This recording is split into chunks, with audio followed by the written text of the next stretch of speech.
Hello, Believe Nation. I started the Mentor Me series with the aim to learn from people who've done a lot more than us and hope some of their wisdom seeps into our brain the more we hang around them. So today we're going to learn from Les Brown about motivation. This is the full-length version. I want you to look at something right now. Think of some major goal you want, or maybe it's one you're already working on and you have experienced a lot of setbacks, a lot of defeats. You've experienced a lot of disappointment. Maybe you've already given up. And maybe you just need a little fire, a little encouragement to get back in the game again. Here's what I want you to look at. There are winners, there are losers, and there are people who have not discovered how to win. And all they need is some coaching. All they need is some help and assistance, just a little support.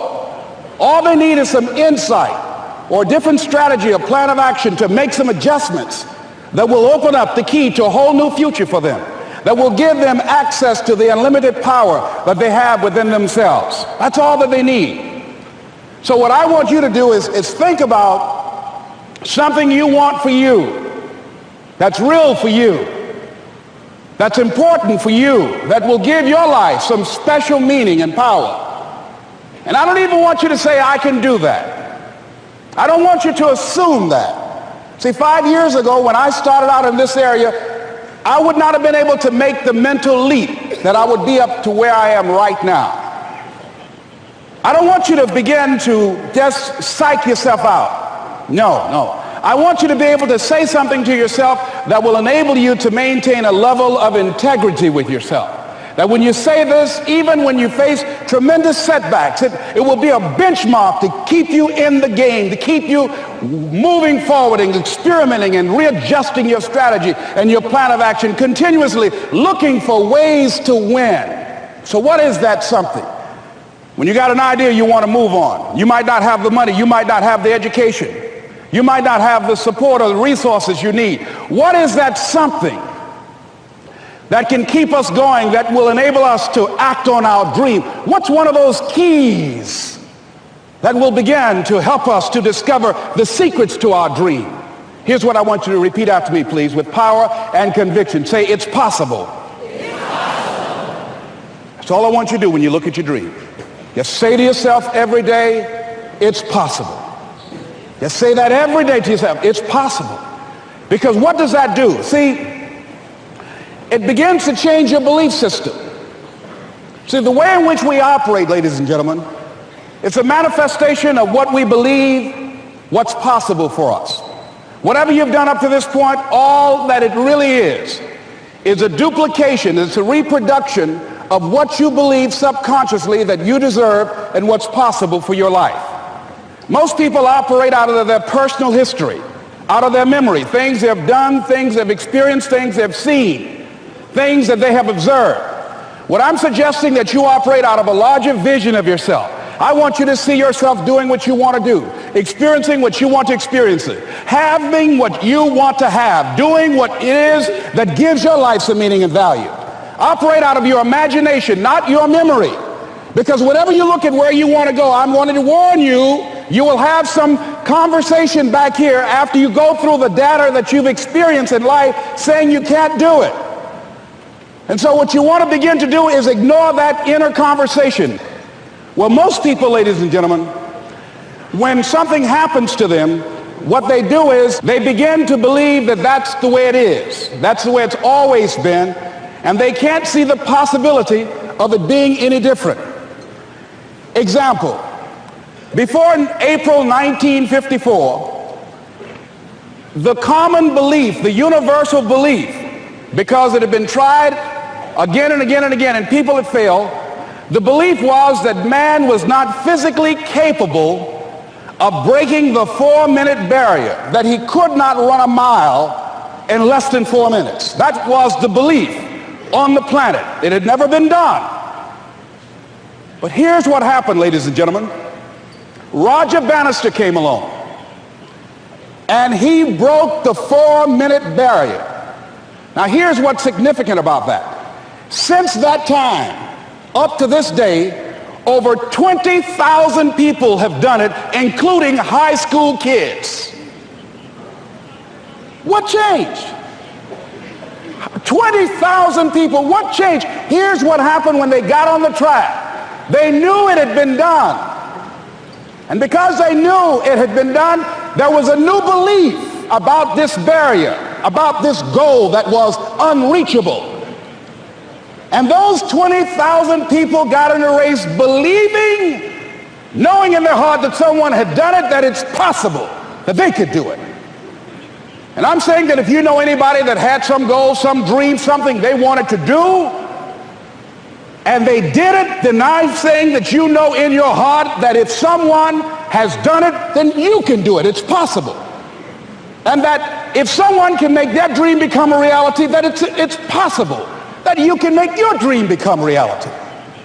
And so as you begin to look at where you want to go, beginning to embrace that, it's possible.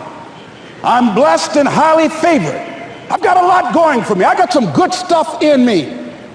And it's possible that I can bring my greatness out here in the universe. That I can do what I want to do. It's possible I can write my own book. I can have my own business. I can take the trip and travel around the world. It's possible. I can bounce back from adversity and reinvent my life. It's possible. Regardless of where I am, the things can get better for me. It's possible. I'm thinking about two men right here in Chicago who were fairly successful, similar background, educated. They worked for a corporation for many years, and they were among many people that were laid off. Two guys who were very good friends. One went out looking for a job for several weeks along with the other one, and they faced disappointment and rejection again and again and again. They couldn't find any work, which is the story of many people across this country. One guy stopped. He became discouraged. He stopped going.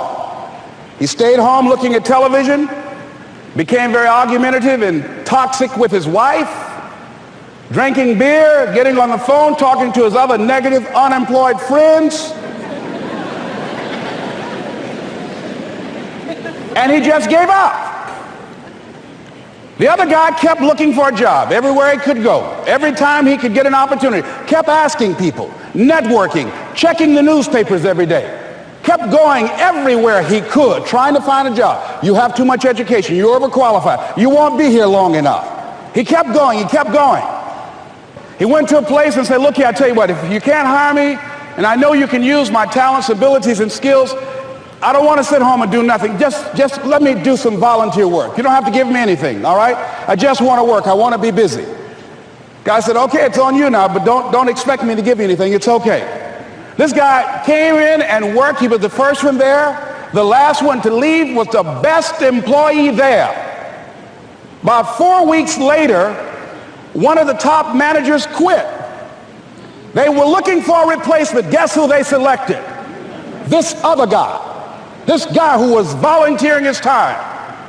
He got the job. What was the difference between the two men? Eyesight and mindsight. Eyesight is judging on what you see. Judging according to appearances. But mindsight is how you interpret what you see. One guy said, it's not possible. It's over. I'm finished. I can't do it. I can't make it. He surrendered. I've faced rejection again and again. I'm not going anymore. There are no jobs out there. But this other guy, he felt that in spite of the no's and rejections, in spite of how bad the economy is, in spite of what the newspapers are saying, that it's possible that somebody somewhere will give me a job. He just kept going, thinking it was possible. And guess what, ladies and gentlemen? That's what we have to do with our dreams. Because things happen to you in life that you can never, ever anticipate. And many times when those things happen, you want to give up. I remember when I was in broadcasting, when I was a disc jockey, I became very controversial, not only being a disc jockey, but I felt that radio was something that you not only entertain people with, but you also empower them, you educate them. And I got fired. I didn't just leave, they fired me. That was a shock. I said, wait a minute. They took my microphone. I thought that was who I was. No, ladies and gentlemen, it wasn't. I had to do something else. And I didn't know what else I could do. See, here's what I'm looking at. What are the uses for your life right now that you haven't even reached for yet? See, I believe that when you don't have enough encouragement to act on your dreams or ideas, or you're not enlightened enough, that life will act on you. See, life had moved on me and said, Les Brown, you have outgrown this. It's time for you to do something else. Well, I wasn't enlightened enough. I organized some disc jockeys and got my job back. So they had to fire me again. I got fired twice. Here's what I did. I had to think of something else. And so a guy suggested to me, he said, Les, why don't you run for office? I said, man, I never run for office. I've never known anything about how to operate in the political arena. I've heard encourage people to register to vote and get out to vote, but I don't know anything about politics. He said, neither do the people who run for office all the time.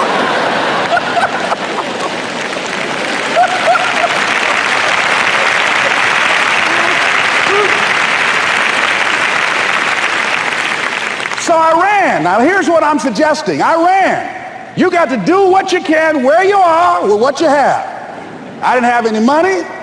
I didn't know anything about the political process. I didn't even have any support. But here's what the guy told me. It's possible you could win. That's all I had. I was running against an endorsed candidate. He was an incumbent. He had the newspaper support, all of the leadership in the community, and I was challenging this guy. So I had a saying when I was on radio, stand up for what you believe in because you can fall for anything. And I would go door to door. I have my kids on one side of the street. I would be on the other, and I'd knock on doors. Hello, my name is Les Brown. Tell everybody I'm still standing. They get on the phone. Child, Les Brown was to my house today. You know the boy on the radio with the big mouth? Yeah, they fired him, honey. Say he's still standing. See, I'm saying just keep moving. Don't start feeling sorry for yourself. Don't spend time blaming and talking about what happened to you. See, whatever you talk about, that's what you multiply and expand in your life experience. So don't talk about stuff unless you want it to keep on happening to you, all right? So I got in that kind of action.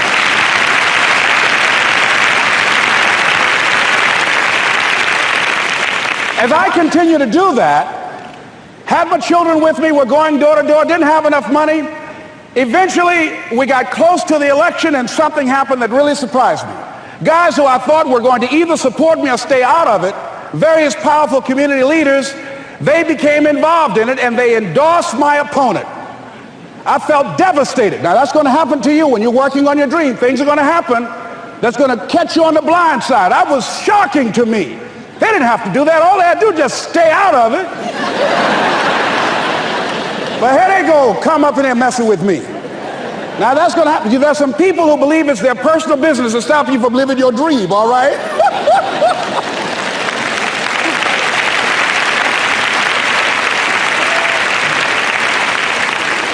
But I didn't deal with that. You want to make your dream come true, you got to stay focused. Some people rather get even than get ahead. Stay focused on where you want to go.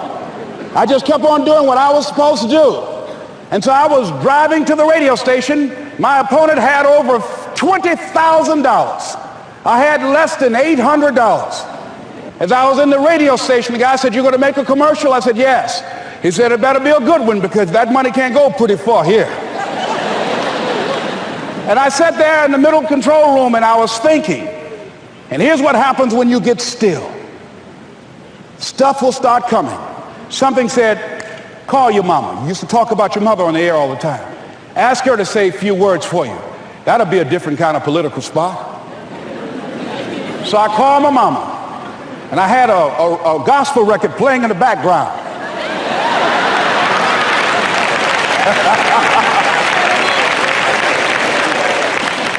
And then I had my mother say, "Hello, this is Mrs. Mamie Brown.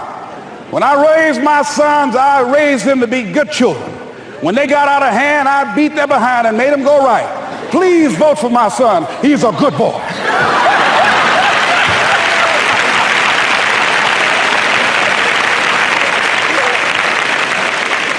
Usually in the state representative race, maybe 3,000 or 4,000 people will come out to vote in a primary. In that primary race, over 27,000 people came out and voted and said, I'm voting for Les Brown because his mama said he's a good boy. I won, ladies and gentlemen. I won.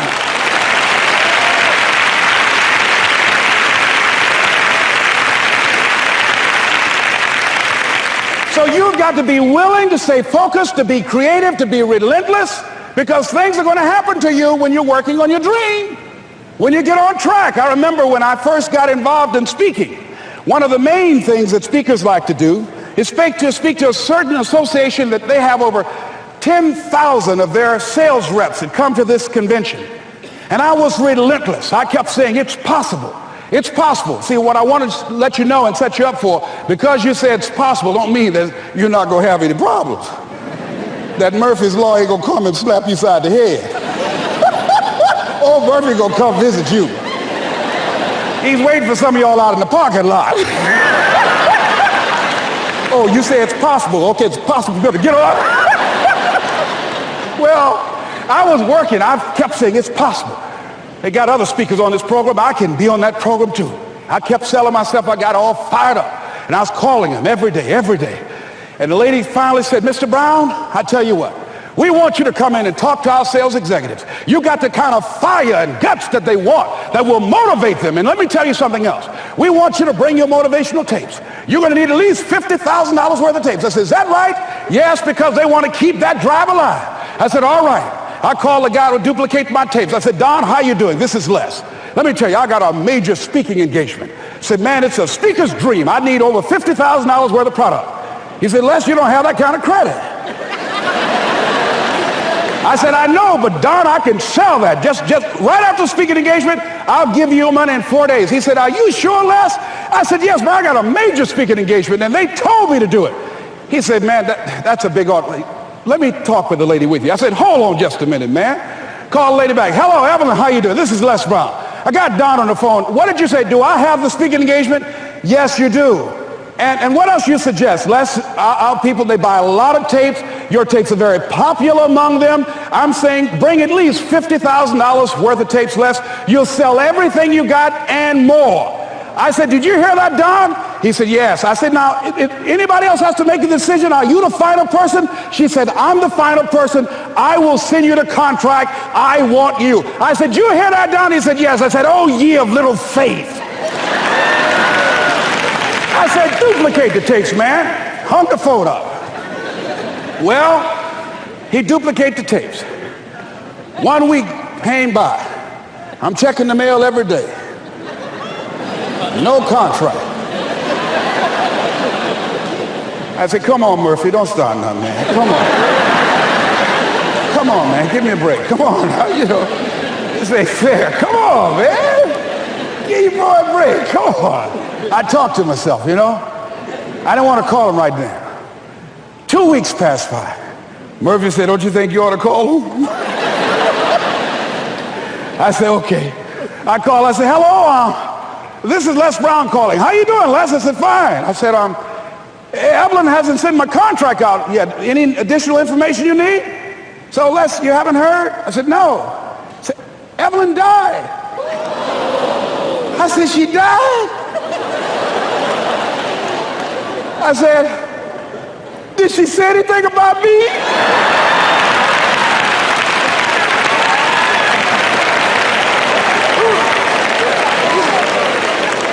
When I got home, I was so wiped out. And Murphy was in the house waiting on me. Murphy said, is it possible you want to listen to some of your tapes?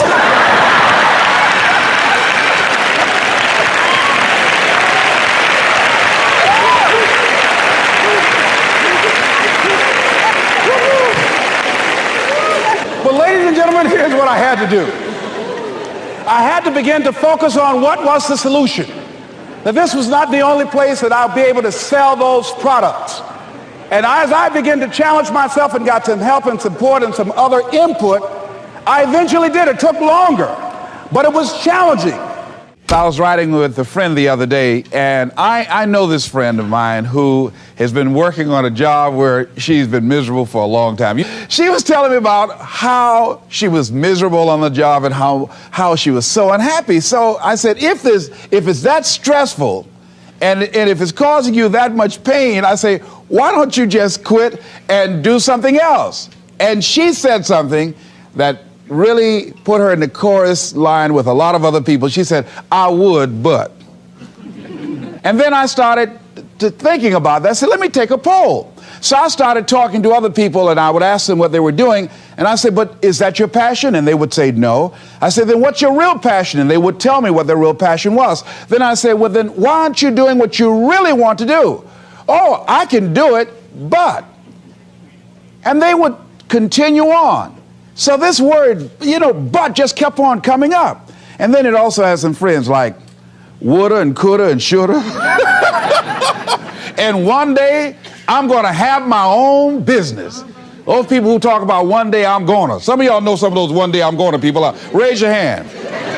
Some of you get up in the morning and look in the mirror at that person. I just tease, all right? So how is it that many times we block ourselves and we use these words almost like we're in a trance, like we're sleepwalking through life, that we find ways to cancel out our dreams? And I think that but is a dream killer, that a lot of things that we want to do, a lot of places we would like to go, a lot of things we would like to experience, and we just stop at but, and we build a case. In fact, I was reading something the other day that talked about but. It says, but is an argument for our limitations. And when we argue for our limitations, we get to keep them. See, but will cause you to procrastinate. But will cause you to hide out behind fear. But will cause you to come up with all type of excuses that you can validate your inaction and not acting on your dream. And right now, more than ever, people need to look for ways to live their dream. People need to look for ways to make it on their own. There is no such thing as job security. There's no such thing as a storm-proof or tragic-proof life. There are no guarantees today, ladies and gentlemen. The illusion is gone. There was a time when we graduated from high school, you were told, go to college and get out, and you go and work for a corporation for 30 or 40 years, they'll give you a gold watch and you'll retire. Special announcement, that day is gone. That day is gone, never to return again. So instead of people living in fear, feeling stressed out, feeling powerless, feeling like victims, I think it should be a time that we need to begin to look at ways that we can become an active force in our own lives. Look at ways when we can decide to take charge of our own destiny. Look at ways when we can decide to design a life of substance and begin to truly live our dreams. And it's time for people to decide, I'm ready to get on with my life. Shake somebody's hand on your right and left. A guy named Bob May said this, don't let nobody turn you around. Do that right quick.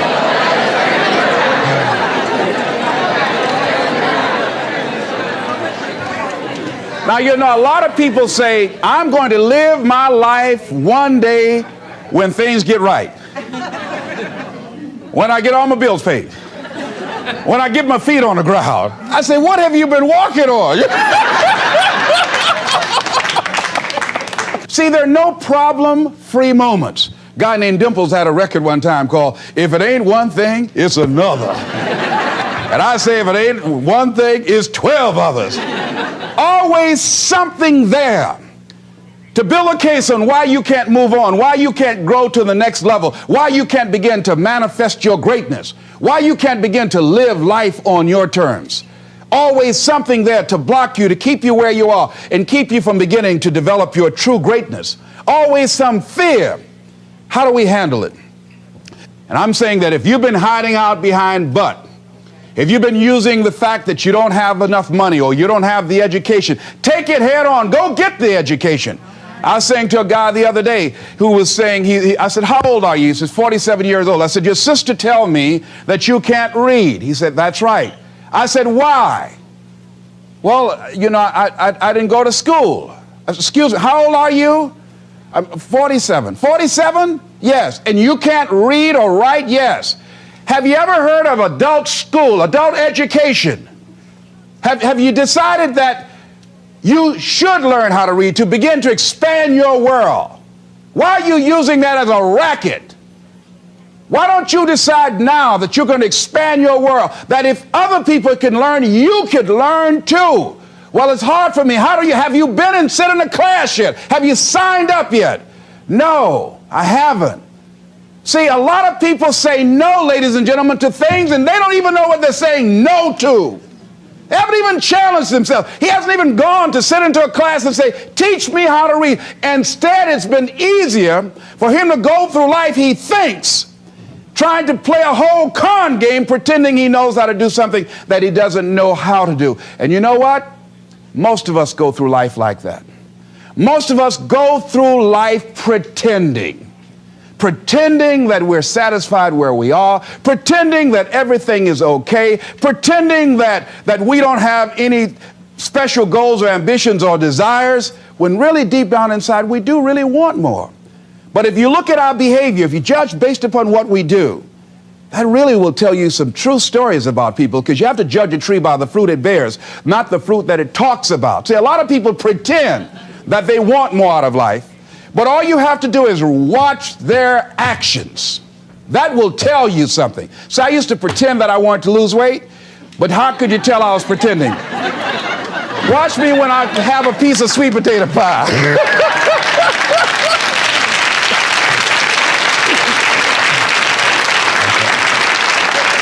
Let me get within walking distance of some peanuts, some potato chips. See, I was pretending that I really wanted to lose weight. No, you just watch what I eat. I tell you what I'm seriously committed to.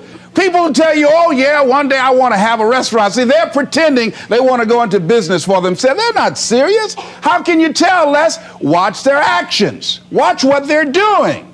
The proof is in the pudding. So if you want to do something, if you thought about something you want to do, take it head on. Decide that you're going to start looking at it, start doing research on it, start tackling it, start becoming involved in whatever and wherever it might lead you, to begin to explore the possibilities in that particular thing that you're seeking, so that you can begin to learn all you can about it. Decide that you're going to face it, that whatever shortcomings you have, that you're going to strengthen yourself there. Whatever training that's required, that you're going to go get that training, that you're going to get started right now. George Washington Carver would say, do what you can where you are with what you have and never be satisfied. S.B. Fuller used to say, and you heard Joe Dudley talk about, always strive to be more than that which you are. Yeah, don't get satisfied with yourself. Always know that wherever you are, you can enjoy more, that you deserve more. But most people, you know what they do? Most people go through life quietly and safely, tiptoeing to an early grave. Find out what it is you want and go after it as if your life depends on it. Why? Because it does. People that have found their passion, people that found the things that they love, people that have found the things that they can pour their lives into, those people live longer. I was in New York and I had to do a seminar at a special church, and a guy by the name of Reverend Johnny Youngblood. And I said, how is it that you were able to build this big housing facility and got all of the various community and religious groups together to have this dwelling for 2,000 residents that were once homeless? How were you able to take on this responsibility? Wasn't it overwhelming? He said, the kind of work I do, he said, it's in me. I've got to live what's in me. And I think that's everybody's desire in life. You got to live what's in you. Life is just too short and unpredictable. But what do we say? But there'll always be tomorrow. Oh no. There's no guarantees you're going to show up tomorrow. There are a lot of people who were here yesterday that they're not here today. There are a lot of opportunities that were around yesterday. They're not here today. Oh, you can wait, but you know what Abraham Lincoln said? Well, good things might come to those who wait, but only the things that have been left over by those who hustle.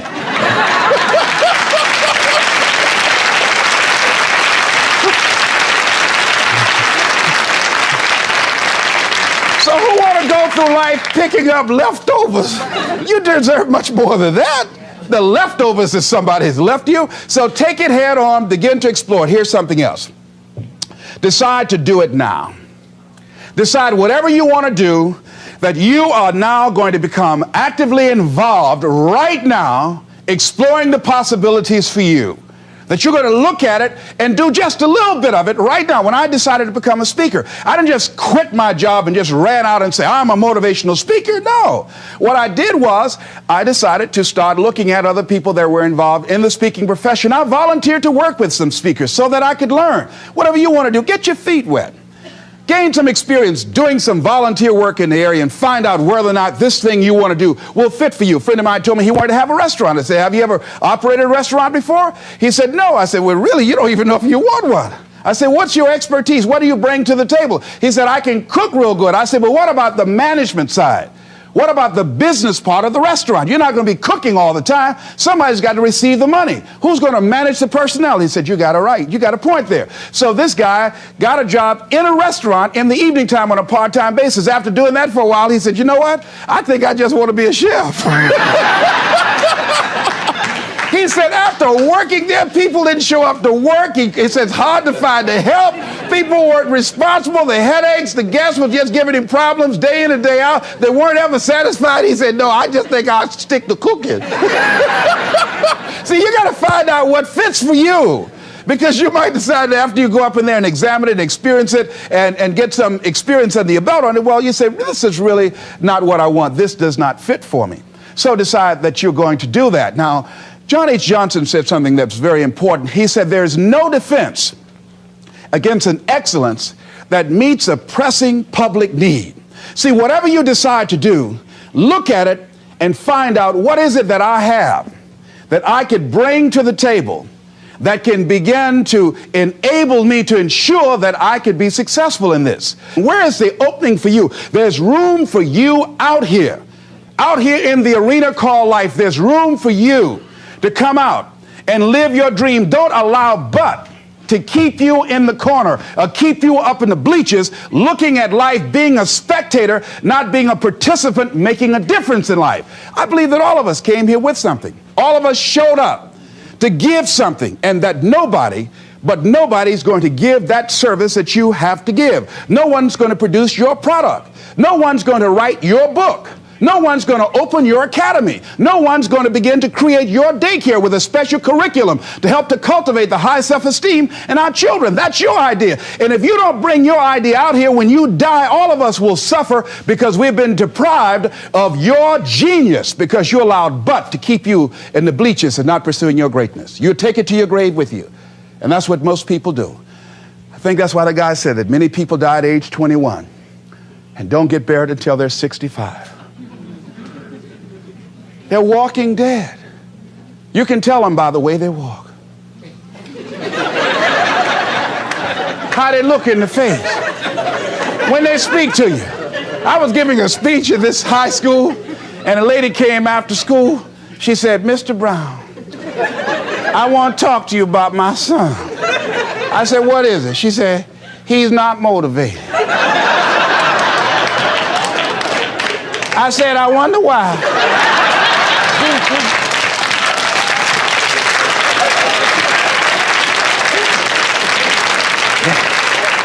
You got to have energy, ladies and gentlemen.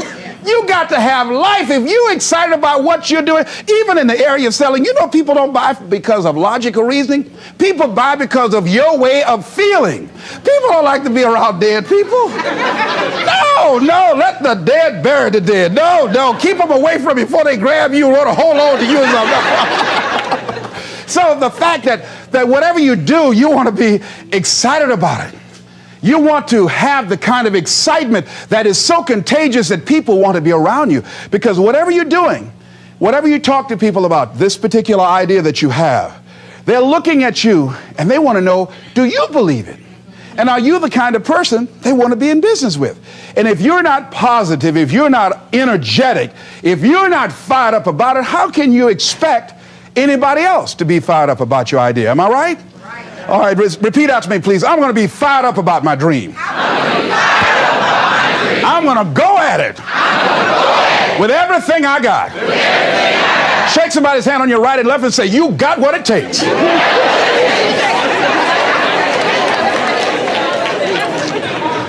There are a lot of people who say, but I tried once or twice and it didn't work out. And so they use that as an excuse not to ever come out again. Guy said, if at first you don't succeed, you're running about average. So if you have come out here with an idea and it didn't work out 2 or 3 times, well, that's all right. You're running about average. You know, I heard something, a jarring question. It says, why is it that people prefer known hells to unknown heavens? You know why? Because it's comfortable, ladies and gentlemen. I remember I was in a service once, and I heard Dr. Johnny Coleman give this example. She talked about a man who had been captured behind the enemy lines in a war and was sentenced to be killed or another option. The captain said to the guy, listen, he said, tomorrow morning at 6 o'clock, you can face the firing squad, or you can go out this door over here. And the guy said, what's out the door? He said, no one knows. All we can tell you is just unknown horrors. He thought, and the next morning he selected the firing squad.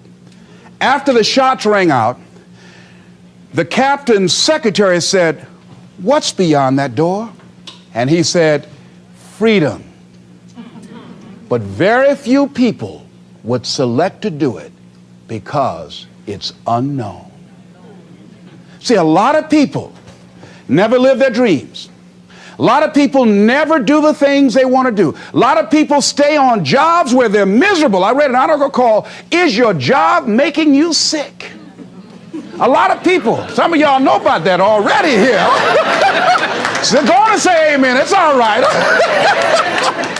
That one lady told me, she said, when I used to go to work, she said, when I stepped in the door, it felt like a refrigerator dropped on my shoulders. How many of y'all understand that kind of feeling? They were miserable, just hated to go after 60 minutes on Sunday afternoon.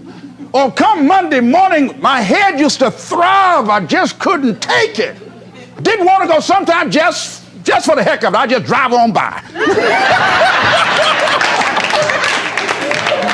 Whew, I used to hate to go to work. Many of us choose an active living death. Many of us are walking dead. The walking dead. That we're not doing what we want to do. Many of us stay in relationships where we're dying together rather than growing and expanding and living together. We're miserable, but because we don't have the courage to see ourselves beyond that relationship that has turned toxic, we go through life living dead people. And you can always tell couples that have been together for a little while. Go in a restaurant, the ones sitting side by side, giggling and talking to each other, feeding each other with their fork and spoon, they just got together for 1 week. You see them in the car, they're sitting all up each other, hugging and slugging. Oh, they've been together about 3 days, all right?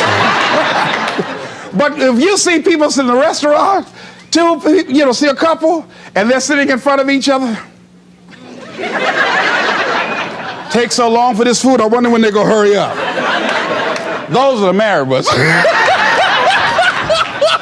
But what if I know people have been married for years, living in 2 separate rooms, sleeping in 2 separate beds? Well, it's cheaper to keep it. Not necessarily.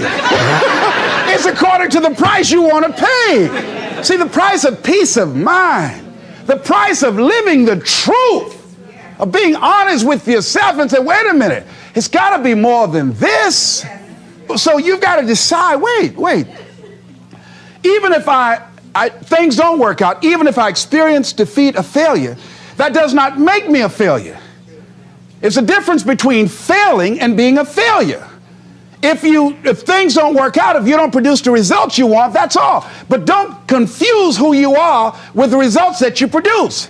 I used to be a state legislator in Columbus, Ohio. And I remember once I was going to introduce some legislation on the floor, and after getting that legislation passed, a guy came up behind me, and he had some legislation that I opposed him on that. And I was about to stand up to debate this guy, and the guy next to me said, "Excuse me, don't debate that guy." "Why? Do you know who that is?" I said, "No, that's Will Kosky from Toledo. That's a bad dude. He's a lawyer, Les. That man can debate." "I don't care. I'm Les Brown, Mamie Brown's boy."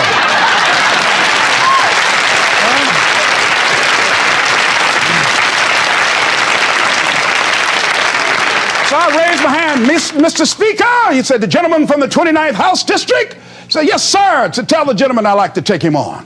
Challenge him on this legislation." He said, Will Kosky said, "I would more than like to, Mr. Speaker."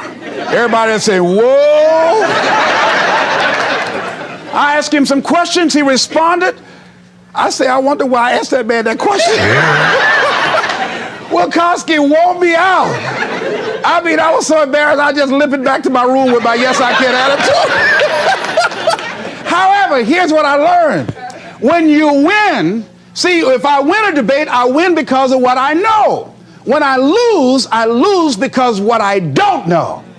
So I had to check out, what is it that I did not know? I wasn't prepared. I did not do enough research. I did not do my homework. So he handled me like he wanted to. So I came back again. I waited on some other legislation, did my homework, but he was more than able to take me out again. But pretty soon, each time it would take him, it would become a little bit more difficult and a little bit more difficult. And the older guy say, "Would you argue in behalf of this legislation for me?" I said, "Sure." I started volunteering to do work in the legislative committees for the older guys. I said, "Absolutely." And the more I did it, the better I became. And then people began to start respecting me. And when I would ask and say, "Mr. Speaker, I'd like to speak on that bill," some guys' lips start trembling and stuff like, "Jimmy, wait a minute, is there anything wrong? Do we have a problem here?"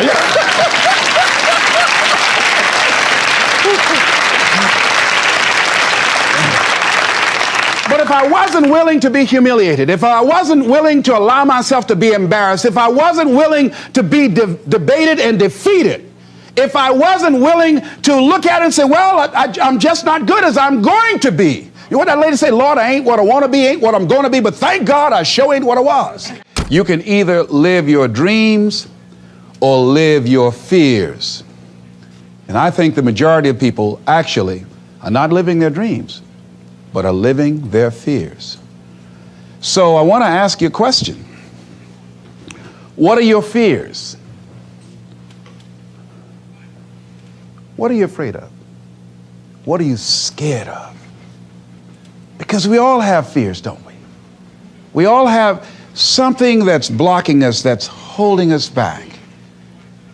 And as we begin to look at life, what we realize is that the reason that most people are not living out their true potential, are not doing all of the things that they would really like to do, is because of fear. Some people call fear false evidence or expectations appearing real. I'm reminded of the story of a guy that was living in an area where he had some new neighbors, and these neighbors had a bulldog. And when he came home every day, this bulldog used to chase him about a half a block from his house. Every day, he would have to streak home. I mean, he would just run. This bulldog would be right on his heels. And so he just got tired of that, because he would go home about a half a block away from home. He would look around for this bulldog, and he wouldn't see him. And he would go walking casually along, and this bulldog come out of nowhere, woo, woo, woo, and start chasing him. He'd run home. So this one day, he just got tired. And so when the bulldog was running after him, he started running. He saw a rock, and he stopped to pick it up to throw at the bulldog. And when the bulldog got up on him, he started barking. He realized the bulldog didn't have any teeth in his mouth. Then he started chasing the bulldog. "If you don't get all away from it," because the most the bulldog could have done is gummy, you know. And so, you know what? Most people go through life running scared. Running scared from things that have no teeth in them, because they're false expectations appearing real. That, see, we're brilliant enough to scare ourselves to death. You realize that? There are some people actually who get a kick out of scaring themselves to death. I remember the last frightening movie I saw. It was The Exorcist. I will never forget. I was so frightened when I came home. I'll never forget. I drove in the driveway, and I had already called my former wife and said, listen, turn the lights on. I was coming in the driveway, and I was getting out of the car, and all of a sudden, I couldn't get out. I started blowing my horn. I said, Madeline, they got me, they got me. She came to the kitchen and said, take your seatbelt loose, fool. I said, oh, okay. I was frightened out of my wits. But there are a lot of people who they get off on that. They love it. I'm a person, my brother is a paratrooper. My twin brother, he's in the military, career man. I would love to jump out of an airplane to parachute. I'm scared, though. I mean, I really admire my brother for that. I would really love to be macho man like that. What are the things that you fear that's been keeping you from living your dream? That's been keeping you from doing some things that you would like to do? Just think about those things. And how do we begin to handle that? Abraham Maslow said that life is about growth. And he said, you can either go back to your comfort zone, and there you won't find any growth, or you must be willing to go forward and face your fears again and again and again, because you're never going to have a fear-free existence. I mean, some fear is acceptable and legitimate. There are some things that you really should be afraid of. Now, you shouldn't allow it to immobilize you. You acknowledge it, you take it into account, and you carry yourself accordingly. There are times that we should proceed with caution, but it's the difference between being stopped by fear. It's the difference between having a fear and the fear having you. So what do? One, acknowledge it, and knowing that it's okay. Don't condemn yourself for being afraid. It's perfectly fine to have some fears. You acknowledge your fears, you embrace those fears, and then you move on. You act on whatever it is that you fear. Because once you embrace it, see, what you resist will persist. What you resist will persist. So one of the most important things is to begin to embrace your fear. The fear of bodily harm, that's legitimate. When I was a disc jockey in Columbus, Ohio, you know, I was young, about 22, 23, thought I was tough, and I was on the air, and Al Green, who was a great performer at that time and still is now singing gospel music, had a record. His first hit record was Back Up Train. So a guy came in the town and was impersonating Al Green. I happened to know Al Green because I'd already booked him. And so when I found out this guy was impersonating Al Green, I came on the air and did an editorial about him, and I exposed him. He was a rather big fellow, and so he had the word out that when I see this guy Les Brown, the disc jockey, I'm going to knock him in the mouth for having a big mouth. So I was driving down Main Street in Columbus, Ohio, had my son in the car, and I always had this little saying, hey, if anybody ever put a threat on me, I'm going to make them honor it. So I saw this guy in the street. So I pull around. I said, excuse me, I'll be right back. Got out of the car. I said, hey, man, I heard you said that you were looking for me. I'm Les Brown. He said, you are? I said, yeah. I said, what is it? I'm the one that said that you were an imposter. I said, I want to know what you're going to do about it. He opened his coat and he had a gun there. I say, but whatever I said to hurt your feelings, I want you to know it's all right.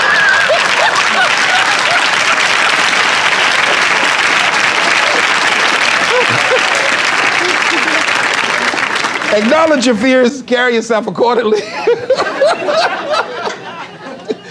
and do what makes sense for you. Well, one major fear I've always had is a fear of the dentist.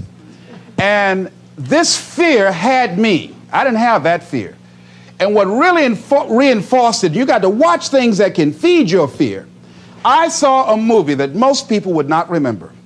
This movie was starring Dustin Hoffman. It's called The Marathon Man, with Laurence Olivier. When he's trying to get a confession out of here. And he took this drill out. Let me tell you something. When he went in Dustin Hoffman's mouth with that drill, I had $1 worth of popcorn. That popcorn went everywhere. Oh! Do you know I could not go to the dentist for 5 years? I had left broadcasting, went to the Ohio legislature, had an impacted wisdom tooth. Now that hurts. And I would call, and as soon as the people would answer the phone, I would hang up. That's how frightened I was. Dr. Hamler's office, boom, I'd hang up.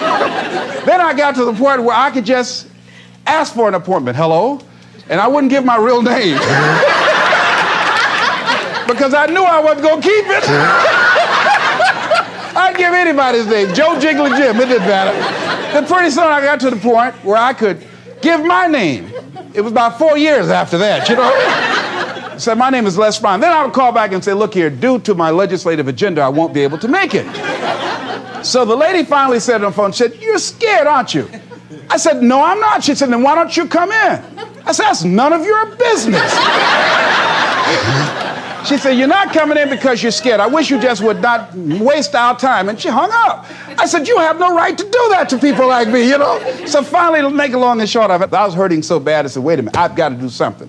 And I said, what am I afraid of? Go there and handle it. I said, man, I said, Dr. Hamler, I just can't hear this drill. I mean, if you can do whatever, I don't need to hear this drill, that sound, you know, that's what gets me, that drill. Don't pull that drill out on me. He said, just calm down, calm down. And it wasn't really bad as I thought it was. One of the things you find out that when you face your fears, it's not as bad as you think it is. And when people tell you, I just can't do it, I can't handle it, I mean, really, I can't handle it, what they're envisioning is that they're not going to be here. They're going to clock out like you're going to die. And guess what?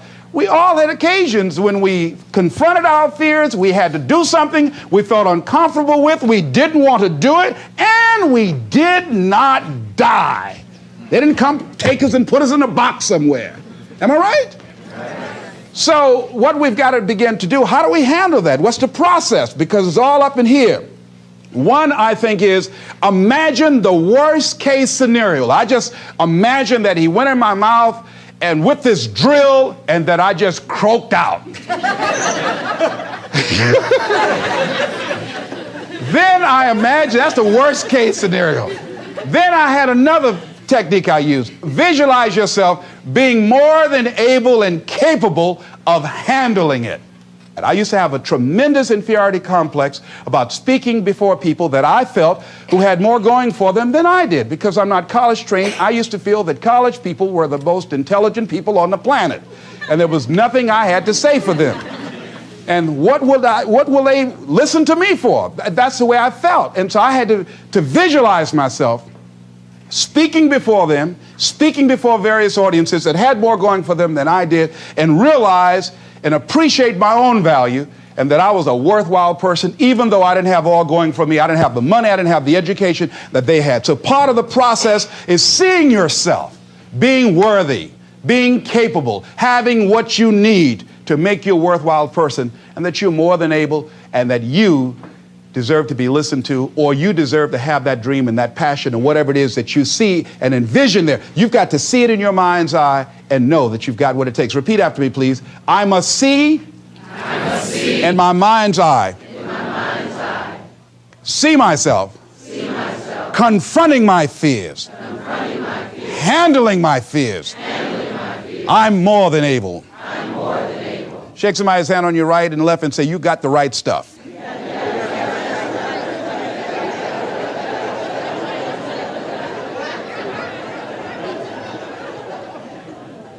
So deciding as you look at your life, as you look into the future and say, what fears am I holding on to? What fears that I'm allowing to imprison me, that's keeping me from breaking out, that's keeping me from living up to my true potential, that's keeping me from really being happy, that's keeping me from having a sense of adventure and excitement in my life? What's keeping me from controlling my destiny? What fears that I'm giving that permission to? Notice what I said, that we must give our permission to fear to immobilize us. Because whatever discomfort you experience, whatever challenges or difficulty that it is, you got to handle it. Got to go up in there and wrestle with it. Will it be easy? No. Will it be challenging? Yes. A friend of mine who's going into recovery. He's been addicted to crack cocaine for years. and alcohol. And he was talking about how challenging it was and why he was dreading going into cold turkey. I said, what do you want me to tell you? That it's going to be a picnic? No, it's not. It's going to kick your butt? Yes, it is. Are you going to want to die? Yes, that's a part of it. But that's just what you must go through in order to get where you want to go. And guess what? You are strong enough to do it. You're strong enough, and your life is worth whatever you have to go through to get past this addiction. Whatever you have to do. This dream you got, whatever you want to do, will it be easy to just run out there and do it? No. Will it happen overnight? No. Will it be a struggle? Yes. Will there be times when you can't make ends meet? Yes, that's a part of it. Will there be times you won't know what to do? Yes, that's a part of it. Will you have some opposition? Will things go wrong sometimes? You will have many visits from Murphy. Now, if you're saying, well, who's Murphy? Don't worry.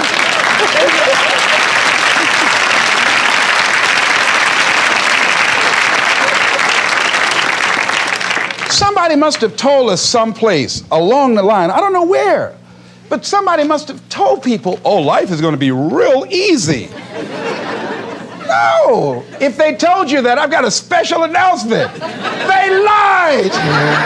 I'll never forget. I had a special piece of legislation I wanted to get passed, and I said to a guy, I said, look here, can I count on your vote? He said, yes. And look here, if I can't count on it, let me know. There's another guy that owes me a chip, and I can call on that, and I won't need your vote, but I do need it. If you say you're going to do it, do it. He said, you can count on it. Legislation came up. He voted against my bill. My bill passed. I went back to him and said, hey, I told you I needed the vote, but if you couldn't give it up, let me know. I would get somebody else. I said, why did you tell me? He said, I lied. I was in shock. How many of you that life just wore you out? That you didn't expect that? You thought you'd go to school, get good grades, get a job? And you came out here and you'll be able to get a job and live happily ever after? And you say, they lied. Yes, they did. They never told me, you know that song said, Mama told me there'll be days like this. They didn't even tell us that. Isn't that something about life is challenging? I mean, it's some stuff you get out here, you didn't read it in a book nowhere. Didn't nobody warn you that it was going to come down on you like this. That's called life. There are all kinds of challenges like that. So what's the next piece is that you accept yourself, then you accept the fear as a fact and not a force. See, when you accept yourself and you accept fear as a fact, that means that it's something that happens. It's something that you're going to experience, but it is not a force to hold you back. It doesn't have any special power other than that you give it. So you accept the fact that you are afraid, and then you move on anyhow. You move on past it, and you do whatever you've got to do. I was at a big motivational rally for a gentleman by the name of Dexter Yeager down in the Carolinas. I was standing backstage, and I had to go out. I was the last speaker on the program. It's the first time I'd been in a stadium of this size, over 10,000 people. You couldn't see the people because the lights are just blaring in your eyes, called Free Enterprise Day. I was afraid. My heart was beating fast. I was just pacing back and forth. And Dexter said, are you all right? I said, yeah. Yeah, I'm all right. So I said, wait a minute, just calm down. Calm yourself. Hold a minute. It's all right, Les. It's all right. All right. Just be as scared as you can be. See, that's why I say embrace that fear. Just try and see how scared you can really get. And start breathing deep. So the guy came back and said, are you about to die or something? I said, no, I'm fine. But after I started embracing it and trying to make myself as afraid as I can get, and imagine what's the worst thing that I could go out there and do, my mind go blink and I fade on stage, that's the longest they gave me my check.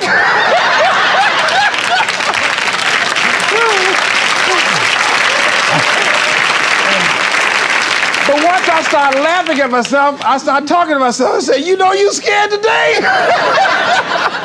And I said, I just calmed myself down. And I went out there and I cooked. And that's what you got to do. I had another experience where I was at a major corporation, and it was one of my first major presentations I was going to do for this corporation. And I had 4 other presenters that had large firms. And one of the things that you've got to do is you've got to watch your inner conversation and discipline your thinking and your imagination, because if you don't, your mind will take you on a wild trip. So my mind said, hey, Les. I said, what? These guys are going to wipe you out. You can't compete with them. Because I heard these guys sitting over across from me, and they were talking about all that they had going for them. And so I started doubting myself, and I became afraid, and I was thinking, well, maybe I shouldn't go in there. And so I knew then, and this is what I suggest to you, sometimes you got to talk to yourself. Talking to yourself, you know, could be a good exercise. It might be the only intelligent conversation you ever get. So I got up and I went to the bathroom. I started talking to myself and said, Les Brown, let me tell you something. What do you care about these guys and their firms and all their money? You got 6 children you've got to feed. You got a mama you've got to take care of home. You ain't got nothing to lose.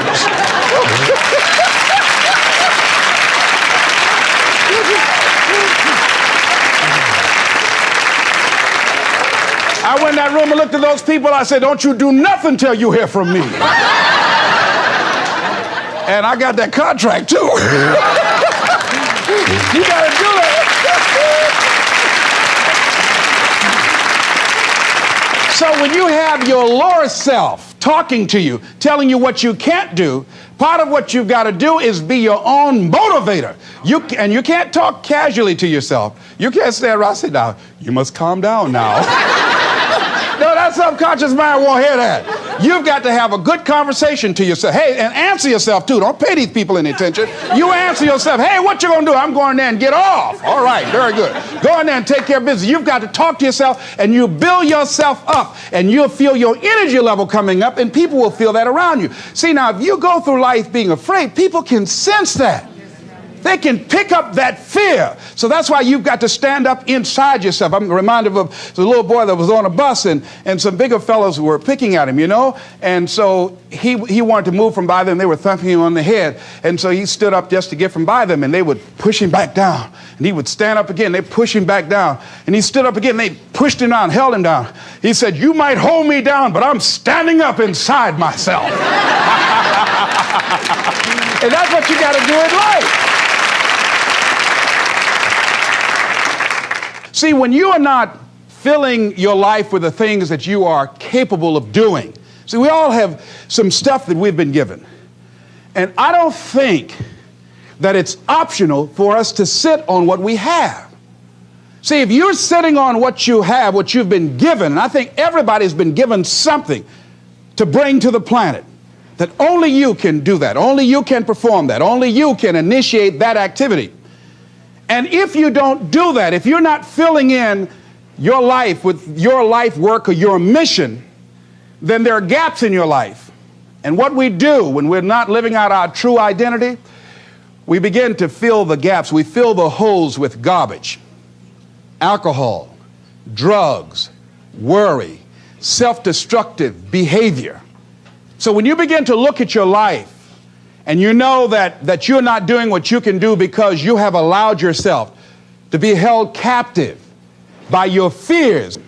Now, when you don't have a true appreciation and acceptance for who you are, and you allow yourself to be immobilized by fear, what happens in the process is that you begin to abuse yourself.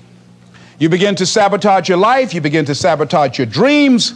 You begin to unconsciously work against yourself. You become your own worst enemy. So what do you do about that? Well, you begin to realize that your dream and your gifts have so much meaning and so much value for you till your hunger for them will begin to push you past the fear. Your hunger to have them will give you a special drive. As you work on yourself, as you begin to acknowledge your true identity, the true power that you have, the true capacity you have to bring about change, the miracle working power that you have within yourself to do the things that you want to do. When you take them on, I'm reminded of a man who, this gentleman was doing a special study of a special tribe in Africa, headhunters. And he had difficulty in developing a relationship with these tribesmen because of the fact that he had fear. He had fear they were going to take his head. I tell you, all fears aren't bad. That was a legitimate fear. That's a good fear to give you a headache. So he worked there for a long time with no effort, no progress in developing a relationship and rapport and being able to achieve a level of trust. So finally one night while he was in bed, he was thinking about it. I said, what is it that you came here to do? What is your life work as a missionary? He said, I wanted to study these tribesmen. I said, what's the worst thing that they can do to you? Kill you. And he just decided, hey, this is what I came here to do. I know that there's some risk involved, and I'm going to do it, come what may. He said, I'm not going to be afraid anymore. He went back the next day, and he started doing the work and trying to talk to and interview many of the members of this tribe. And they began to respond to him. They threw out the welcome mat to him. And years later, when people came to see what his progress was, they asked him, how were you able to do this? How did you convert the relationship from being hostile to that of being positive? And he said something I think has value for all of us. He said, when life can no longer threaten you with death, he said, what else is there? What else is there? And the majority of the fears that we have are not life or death fears. They're not those kind of fears. But through our imagination, we blow them out of proportion and we give them more power than they actually have or deserve, and we permit them to govern our lives. We permit them to determine how far we can stretch out on our dreams and discovering our stuff.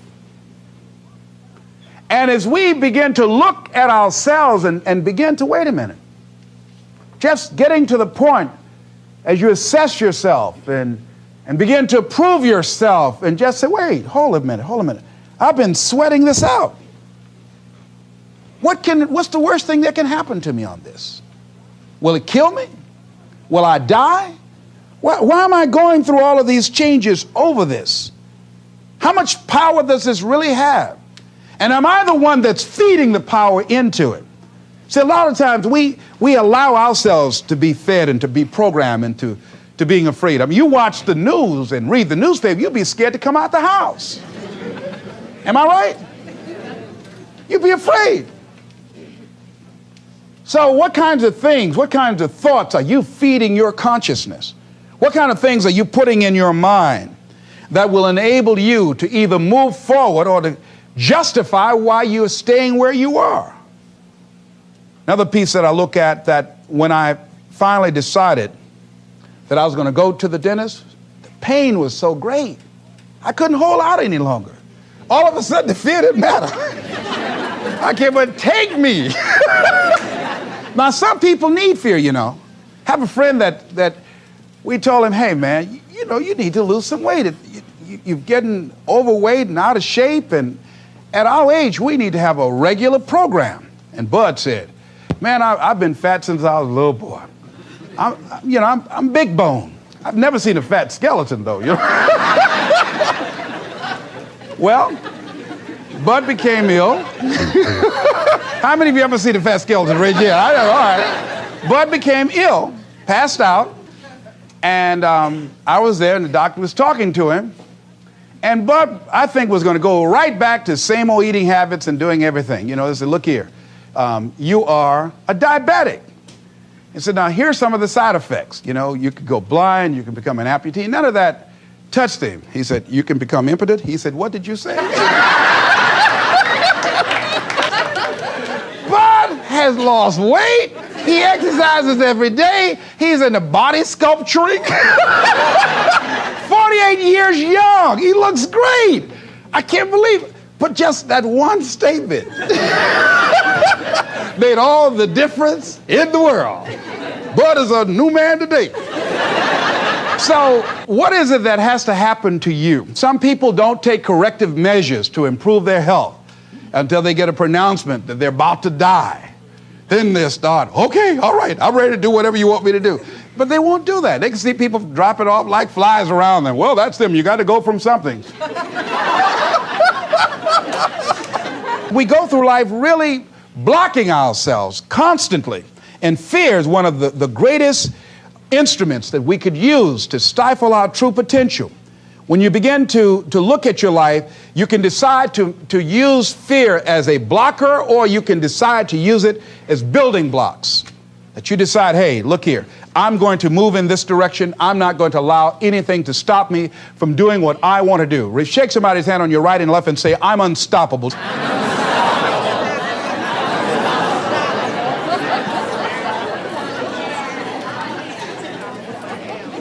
See, when you begin to understand and acknowledge your fear, and you go forth anyhow, you go forth in a spirit and a knowing that there's a way that you can begin to handle this. There's a way out here somewhere. There's a solution. What it is that you're seeking, that you have the capacity to whatever comes up, to handle it, to face it. And rather than feeling powerless, you begin to feel powerful. See, when all of the major downsizings that are taking place around this country, there are a lot of people who are biting their fingers in fear that they might lose their jobs. But there are few people who have decided within themselves, I'm going to make it. Some people aren't waiting to be cut. Some people are moving on their own because they feel within themselves, I've got what it takes to make it. They're not afraid about tomorrow because of how they see themselves, because of what they feel that they deserve, because of what they feel that they can create for themselves. Because these people have decided, as they look at the future, as they look at themselves, there's a way. Where there's a will, there's a way for me to begin to create a way out of no way. And when you have that kind of consciousness, when you have that kind of spirit, nothing can stop you. Nothing. What would your life be like as you look toward the future if you decided, I'm not going to allow my fears to stop me? What would your life be like? What would your future be like if you decided to want that which you desire so strongly that it prepares you past your fears, that you experience the fear, as the one book says, feel the fear and do it anyway? What would your life be like?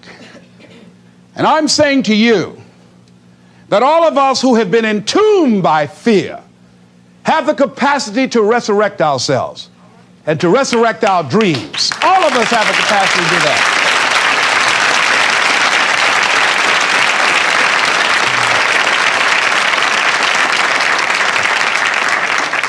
And you have, is it easy? No. It's not easy. Can I do it? Yes. What's one of the ways to get started? Some of us need somebody to hold our hands. Sometimes we need somebody to help us out. Be willing to say, I don't know. Be willing to reach out. Be willing to get some assistance to take you to the next level. One great athlete, you never expect boxers to make profound statements. I think it was Joe Frazier who said this one. He says, all of us are like the blind man at some point in our lives standing on the corner, waiting for somebody to lead us across. See, all of us at some point in our lives need some help, need someone to reach out to us, to throw out the lifeline, to help us go across some treacherous waters that we couldn't navigate by ourselves. None of us do it by ourselves. All of us at some point in our lives. We need that kind of help. We need that kind of assistance because we grow from the people we have in our lives that can enrich our lives personally, professionally, spiritually, and all the dimensions of our lives. We don't grow in a vacuum. So as you look at yourself, whatever fears you have, that maybe you need some help in strengthening yourself in that area, as you assess your strengths and your weaknesses, as you begin to approve yourself and your passions and your dreams and your goals and the things that you want. If you decide to experience all of your true potential, as you decide to manifest all of your greatness, As you decide, wait a minute, what else is available to me out here if I decided to experience the fear of rejection, the fear of no, the fear of failure, the fear of standing by myself? What else is available? Of taking a chance, a fear of losing it all. What else is available to me that will bring some extra meaning and value? The fear of people not liking me. You know how many people do things they don't want to do because they want everybody to like them? Everybody's not going to like you. Excuse me, special announcement. Everybody's not going to like you. No, it's just not that kind of world. But you know, there are a lot of people who won't take positions on issues, who won't take a stand for things they believe in, who won't speak up for themselves because they don't want to make anybody mad. Oh, it was Bill Cosby. He said, I don't know what the secret of success is. He said, but here's what I know what the secret of failure is. He said, trying to please everybody. You can't please everybody. But there are people who have the fear of rocking the boat. So they just go alone in life. Just go alone. Well, how do you feel? Well, I don't really want to say. How many of you know people like that? Raise your hand. These people aren't living life. They're not truly experiencing life. What do you really want to do? Well, I don't like this, but I guess I'll go ahead on and do it. No. No, life is too short for that. Too short and unpredictable, moseying through. Not trying to disturb anything, not trying to shake anything up, not trying to make any waves. You see, there are some people who come through the universe and their level of contribution and the level of energy they manifest is so small, so inconspicuous that when they go, you won't even know they left. I mean, there are people who die on jobs and you say, hey, where's John? Oh, John's been dead 6 months. You're kidding. No. Is that right? Yeah. I didn't know. Why did somebody say, well, I guess we didn't miss him. But there's some people, because of their personality, because of their contribution, because of the investment of their time and their energy and the impact they have there, that when they go, everybody will miss them. See, when Mother Teresa checks out, everybody will know. When Rosa Parks, everybody will know. Nelson Mandela, everybody will know. Why? Because of their contribution. See, but there's some people, because their contribution is so small, no one will care. So I'm saying, before you are boxed and buried, decide that you're going to box and bury your fears. Decide that you're going to begin to live life on a new level, seeking out new horizons, that you're going to find more love and more joy and more ways to give more to life. Guy said something, I love this. He says, everything a man does for himself, guess what? He takes with him, but everything he does for others, he leaves behind. So when you begin to say, what is it that I want to leave? What contribution that I want to begin to make? What difference do I want to make in life? What is it that I want to do with the rest of the life that I have left? What chances I need to take? What risks do I need to begin to embrace? What fears do I need to step on? What areas of my life am I dead right now? What dreams? You can either live your dreams or live your fears. You have got to get to a point where you say, I'm sick and tired of living like this. There's got to be more. That's when people go out and strike out on their dreams. That's when people get out of relationships where they're dying together rather than growing together. That's where they leave jobs. So where are you going? Away from here? I don't know.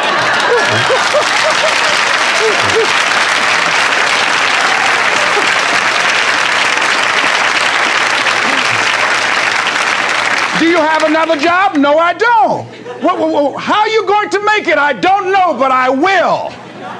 See, you will when you put yourself in that kind of situation. I'm reminded of two frogs that were hopping down the road and they fell into a bottle of milk. And one was hopping up and down for a while and he drowned. He just gave up. But this other frog just kept on kicking. He wouldn't give up. He just kept on kicking. And pretty soon he churned that milk into butter and he walked on out.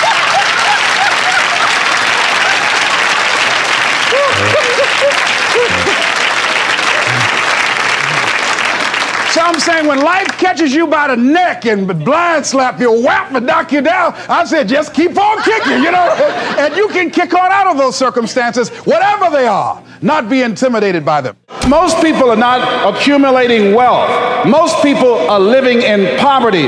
Most people are living far below their potential, not because they don't have the capacity, not because they have not been given authority and dominion over everything on the face of the earth, but most people are living like they're living because of the fact that they don't believe they can have any more than what they now have. In the book called Miseducation of the Negro, Dr. Carter G. Woodson said, if you can determine what a man shall think, you'll never have to concern yourself with what he will do. If you can make a man feel inferior, you never have to compel him to seek an inferior status, for he will seek it himself. And if you can make a man feel justly an outcast, you never have to order him to go to the back door. He'll go without being told. And if there's no door, his very nature will demand one. That's why Scripture reminds us, be ye not conformed to this world, but be ye transformed by the renewing of your mind. So every day you have to sell yourself and get out of your mind those old thoughts, that old belief system. Every day you've got to sell yourself on that it's possible. That you got to put a new mind in you. You got to get out of your mind. You got to begin to restructure your thinking. Every day, you've got to begin to recondition your mind. See, many of us go through life making choices, thinking it's our choices, and it's not. What do you mean by that? I'm reminded of the great anthropologist Margaret Mead. She was in a restaurant in Europe, and a waiter saw her and said, "Oh, how are you? I'm so glad to see you." He said, "There are several other Americans here tonight." And she said, "Is that right?" He said, "Yes." She said, "When you serve them dessert, let me know and I'll tell you exactly how many are here." He said, "That's not possible." She said, "Let me know after you serve dessert." When he served dessert, he came back and he told her. She got up, she walked around, and she looked and she observed, and she said, "You have exactly 65 Americans here." He checked the guest list and he was amazed. He said, "How did you know that?" She said, "Because in Europe, when you eat a slice of pie or cake, you eat it from the back toward the tip. In America, when we eat a slice of pie or cake, we eat it from the tip toward the back." How many of you, when you eat a slice of pie or cake, you eat it from the tip toward the back? Raise your hands, please. Good. Now, what else is in your mind? What else are you doing unconsciously that you don't even know? I'm going to say something and I want you to answer it after it. I want you to end it for me. Winston tastes good like what? How many of you don't even smoke Winston but know it? Raise your hands, please. Now, that commercial been off the air for 30 years. 30 years. See, let me share something with you. The easiest thing I've ever done was to earn $1 million.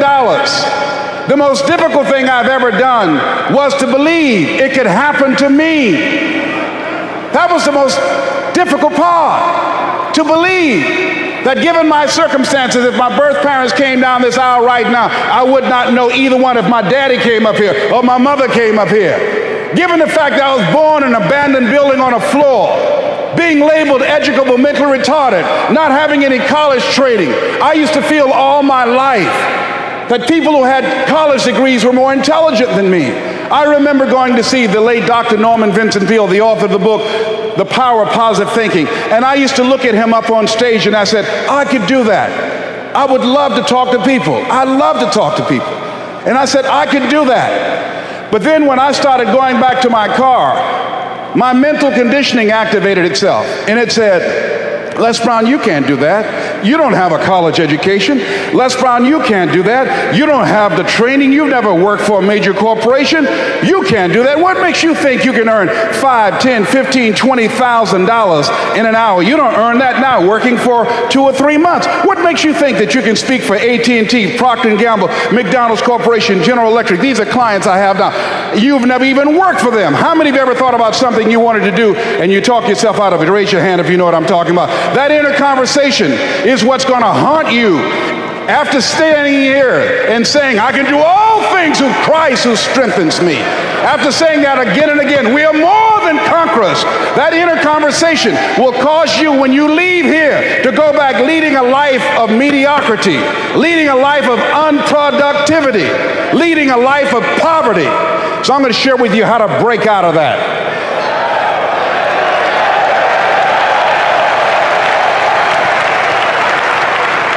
I want to share with you how to reach your goals. I think the Bible is the greatest motivational book ever been written. Now, I want you to repeat after me, please. We got to recondition our minds first. Let us say together, good things are supposed to happen to me. Yeah, write that down. I want you to say that to yourself every day. See, we live in a world where we believe that bad things are supposed to happen to us. I remember at a point in my life, Bishop, when things are going good for me, and I said, this is too good to be true. Something is bound to happen. Guess what? It did. Thou shalt decree a thing that shall be established unto you and shall accomplish that whereunto it has been sent. Watch your words. Watch what you say about yourself, about your affairs. Be conscious of that on a daily basis. Why? Because your words are powerful. In the beginning was the Word. Life and death is in the tongue. Watch what you say. Never say I'm broke. Say I'm overcoming a cash flow problem.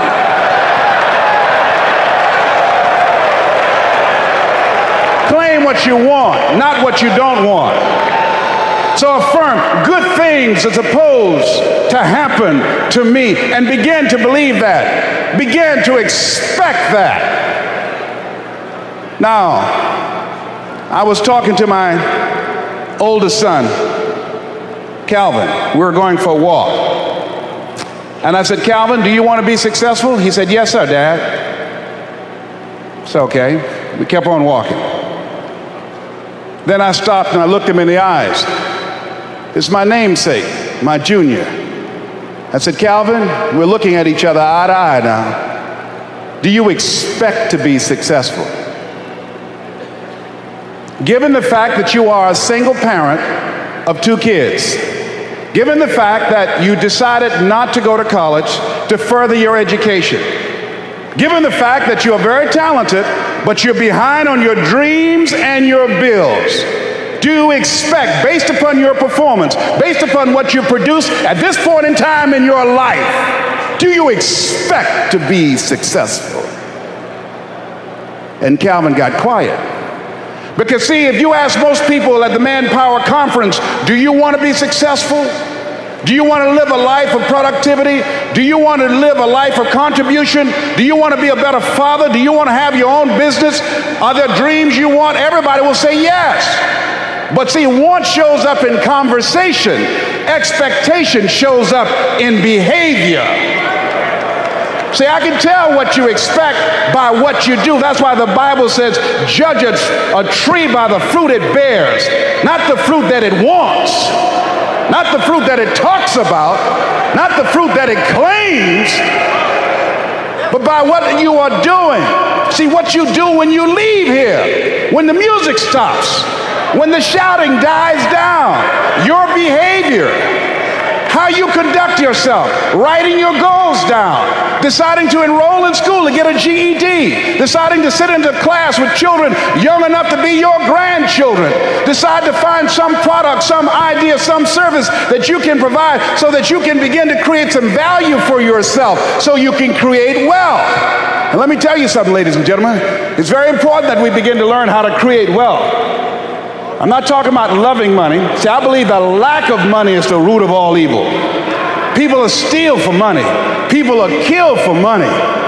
People go to jail for money. Every time the unemployment goes up, in those areas where the unemployment is high, that's where you have the highest incidence of crime and violence. Whenever the unemployment goes up 1% in our community, 10,000 children and women are battered. Money makes a difference in your life. I never wanted to be rich. All I've ever wanted to do was to be comfortable. How many of you ever want to be comfortable? Raise your hands. Then I realized in order to be comfortable, you got to be rich.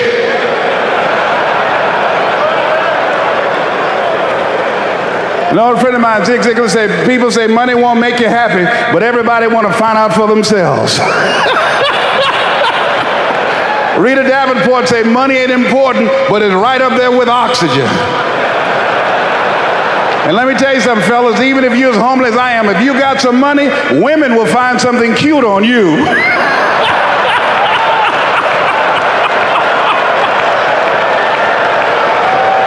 He got earlobes like Denzel, honey. Money makes a difference.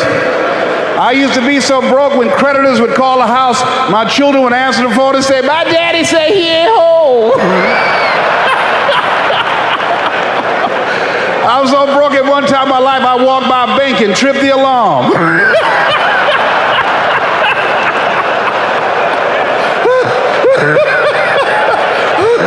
I tell you, poverty sucks. You hear me?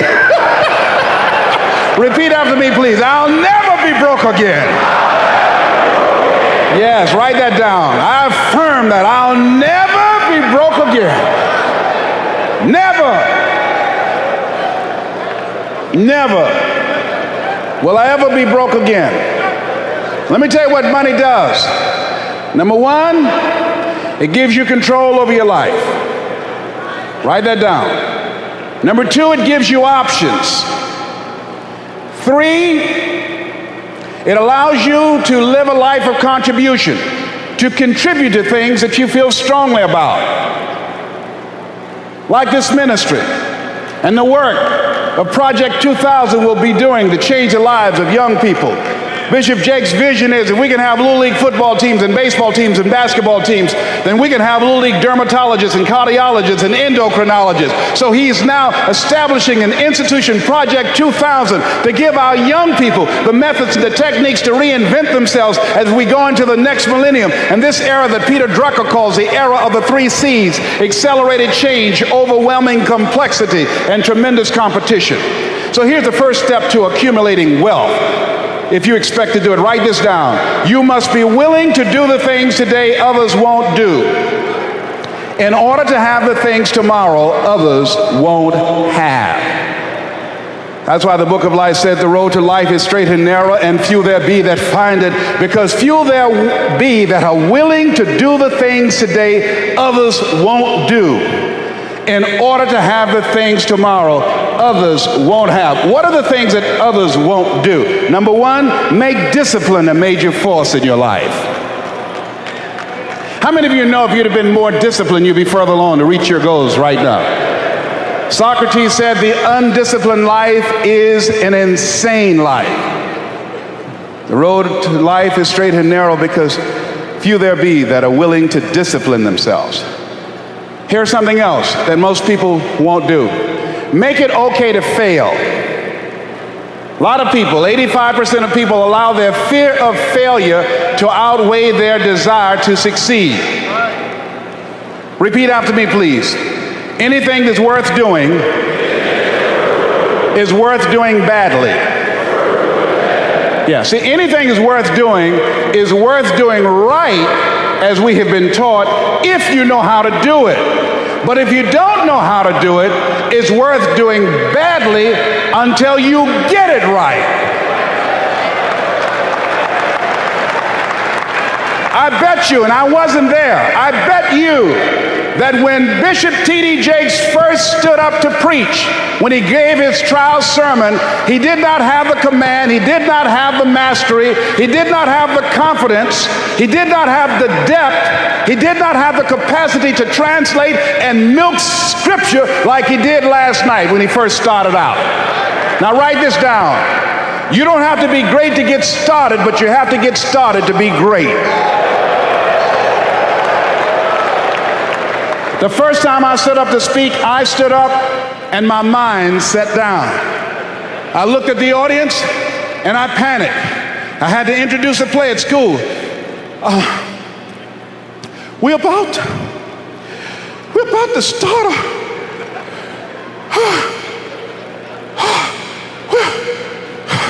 ran off, Mr. Washington. Mr. Brown, where are you going? Mr. Washington, I can't think, sir. I don't know. Did you rehearse? Yes, sir, I did. Well, what's wrong? Why did you say your lines? I don't know, sir. I got out there and I looked at him and everything left me. Let me do it another day, please, sir. No, go back out there, Mr. Brown. Mr. Washington, I'll mess up, please, sir. Don't send me out there now. I'll mess up. Mr. Brown, if you run now, you will always be running. Anything that's worth doing is worth doing badly until you get it right. Why are you moving like that? I got to go to the bathroom, sir. Mr. Brown, go back out there. Yes, sir.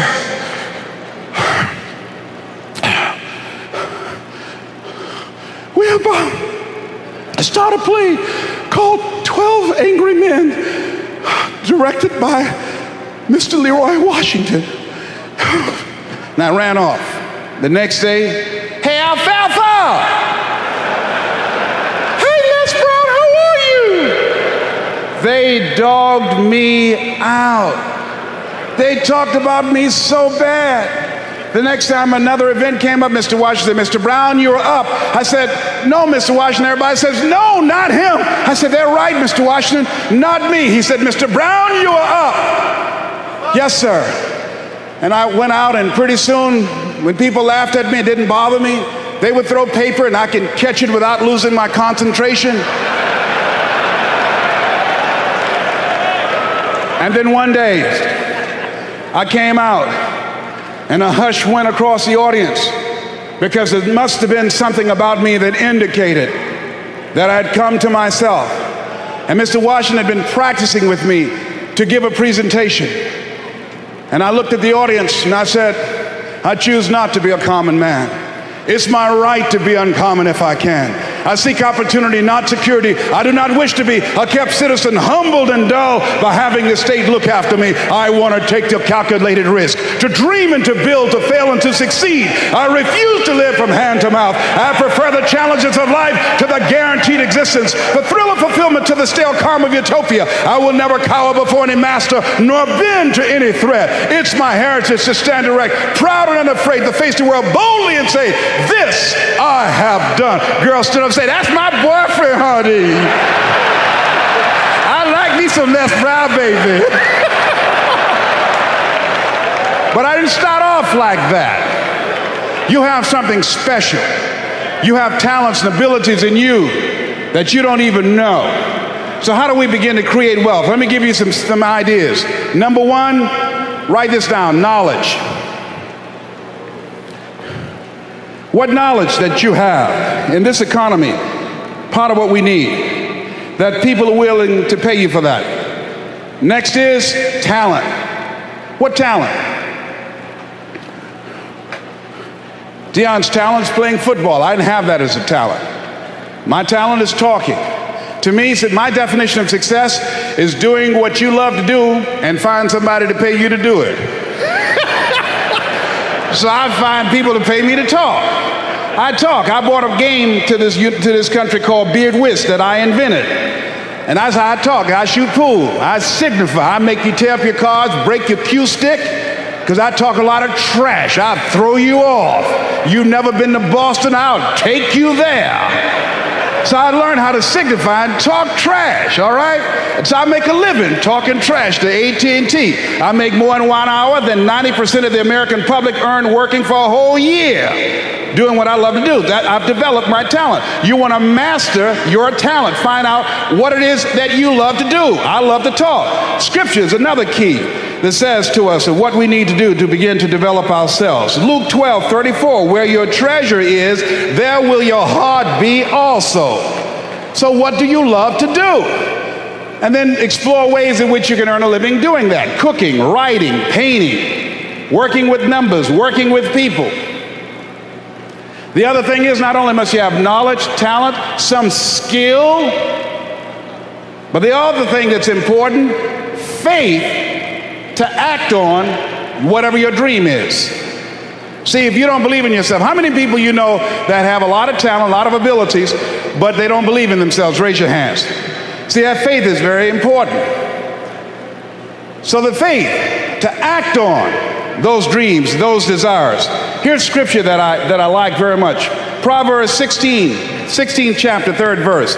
Commit thy works unto the Lord, and thy thoughts shall be established. Commit means to carry into action deliberately. Commit means to make it happen no matter what. Commitment. There's a difference between next time you have bacon and eggs. The chicken was involved. The pig was committed. He had to give it all up. That's going to take a minute to sink in tonight, all right? See, when you make a commitment, I'm going to become wealthy. When you make it important, when you decide I'm going to do it no matter what, life changes for you. See, most people don't keep their commitments to their commitments. That's why they lead lives of poverty, lives of misery, lives of unhappiness. Socrates said the uncommitted life isn't worth living. So part of what you must do, whatever commitment, whatever covenant you make with God while you're here, to go back to be a better father, to go back to make a difference in the community, to go back to change your life, to decide not to ever to use drugs or alcohol again, to decide that you're going to begin to recreate yourself, that you're going to be reborn to a new state of consciousness. Whatever commitment that you make, keep your commitment to your commitment. No matter what. If it's hard, then do it hard. But keep your commitment to your commitment. One of the things I have realized, and many of us have, that if you want something out of life, if you want to change yourself, if you want to acquire something, if there's some goal that you want to reach, that is really not easy as some people will make us feel. That living your dream, changing your behaviors, overcoming negative habits, it's challenging. It's hard. That living alone is just very difficult. And once we begin to come to grips with the fact that living is difficult, life is very challenging. I heard a song once by a guy named Dimples called, "If It Ain't One Thing, It's Another." I say to you, if it ain't one thing, it's 12 others. Always something. You will never ever have a problem-free moment in life. Somebody said, and I like this, that you either in a problem or just left one or headed toward one. Anybody found that to be so? Raise your hand if you know what I'm talking about. I mean, there's always something. So how do we begin to nurture that hunger? What are the characteristics or the qualities of people that are hungry? What will it take for me to get some of the things that I want? And being hungry for those things. Number one, you've got to work on yourself. It's very important that you engage in an ongoing process to develop you. Spend more time on yourself than what you've been spending. It's very important. You owe that to yourself. I was reading a book by Og Mandino called The University of Success. Read one line, gave me a chill. I didn't have to read anything else in the book. He said, many of us never realize our greatness because we become sidetracked by secondary activity. We spread ourselves too thin. Don't know how to say no. And we find ourselves doing all kinds of things and never ever have time to do those things that we need to do to work on ourselves. And then there goes a second. There goes another second. There goes another second. And we can't stop and hold time. And before you know it, you wake up one day and you're behind on your dreams and your bills.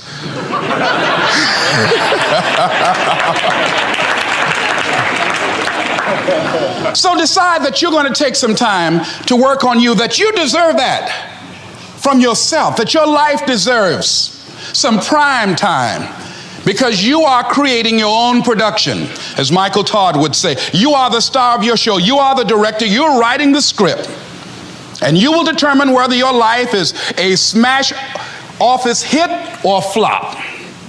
You determine that. Working on yourself, talking to yourself. That's so very important. Overcoming the negative conversation, that inner dialogue that's going on all the time, even when you don't want it to be there. You can't stop yourself right now from thinking. You can't do it. It's going on. And so learning how to empower yourself, part of doing that is standing up to yourself. You've got to stand up inside yourself sometimes and say, shut up. You've got to do this. I was going to give a presentation, and this voice inside of me saying, you can't do this. You don't have everything it takes. I shut up. I'm behind on my bills, and you're telling me what I can't do. I have got to do it. You'll get scared sometimes. Your mind will go blank on you. Some people you will allow to unnerve you, and you wonder, what's wrong with me? I'm not crazy.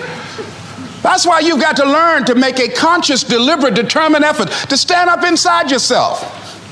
Working on yourself, watching that inner dialogue, it will determine the quality of your life.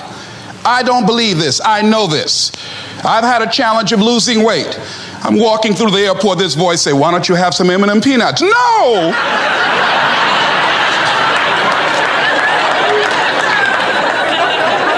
Well, just one. Then after you eat that, well, you might as well have a Snicker now, you sucker. I mean, it's challenging. My mother fixed the kind of sweet potato pie you can't eat with your shoes on. Have to take your shoes off so you can wiggle your toes. It sticks on my fingers. It says, eat it. One little bite won't hurt. That voice, constantly. Little demons from Colonel Sanders driving my car in there. I had to say, no. I'll diet tomorrow. I saw a skinny man get hit by a truck. Had he had a little bit more weight, he might have lived, you know.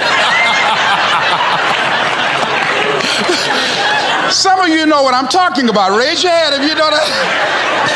That voice is awesome. So you have got to stand up to that voice. When you're working on something you want to achieve, you have got to stand up to that voice.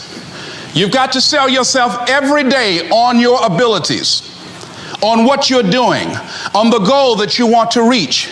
You've got to sell yourself every day, according to your level of belief. It will manifest itself in what you're doing. Whatever we have right now, whatever we're demonstrating in our lives, is a result of what we believe subconsciously that we deserve. And part of increasing that belief level is that you have got to convince yourself every day. You've got to sell yourself. I do a lot of training for many corporations, and I conduct sales seminars, and I've heard all kind of guys doing techniques and training people techniques of how to close sales and how to work with and begin to control the sale and how to ask for the close. Let me share something with you. You can learn all the techniques in the world. If you don't believe in yourself, it won't happen for you. I learned all of it. So that's why I do a training called Focus on the Seller. You've got to focus on you. And as you convince you, as you sell yourself every day, you will begin to see a difference in the things that you're doing. Selling yourself on your ability to perform a job, to achieve a certain objective. Telling yourself every day, here I go again. And I got what it takes. This is my day, and nothing out here is going to stop me. And when you go out there, life say, come over here. Say it again. Well, I'll be back tomorrow. That brings me to the next thing. It takes courage to act. Part of being hungry when you've been defeated, it takes courage to start over again. I used to do door-to-door sales, and I was working with another friend of mine, and door-to-door sales, I mean, it's punishing. It's cruel and unusual punishment. And I was a little boy knocking on the door. Hello, would you like to buy a nice working television set? No money down? No! Bam! They slammed the door in your face. And the friend of mine that was working with me, they slammed the door in his face, and I looked back, and he was going to the car. He said, I can't do this. And he sat down in the car, and he said, you go ahead, I'll be here when you get back. Now, he had a mother and father to take care of him. My mother was ill. I am adopted. I was hungry. I had to go on. I learned something about myself. That when you step into your fears, somebody said, it was Winston Churchill, he said that courage is going from failure to failure without losing enthusiasm. When you step into your fears and continue to push yourself to go on, something happens for you. It will enable you to transcend yourself. I went to the next door. You like to buy a nice working television? No! Bam! Went to the next one. No! Bam! After a while, I no longer took it personal.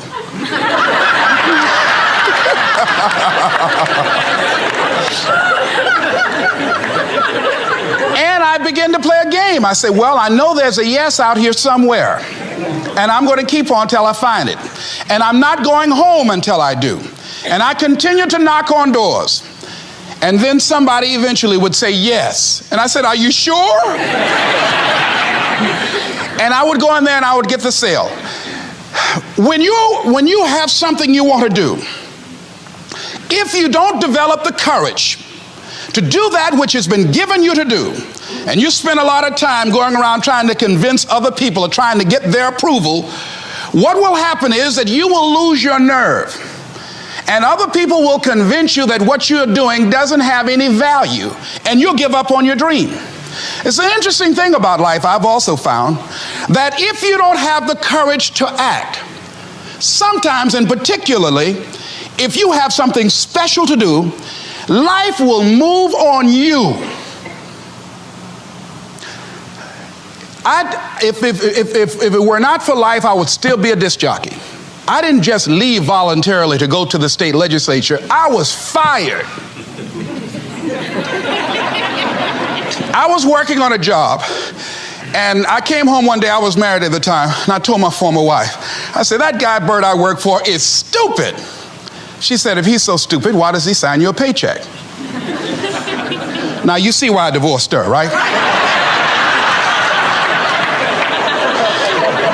I couldn't stand her. That night, I could not sleep well. Here was a guy that was controlling my life. I was going through all kinds of changes because this man controlled my paycheck. And it was Carlyle who said, truth crushed to earth shall rise again.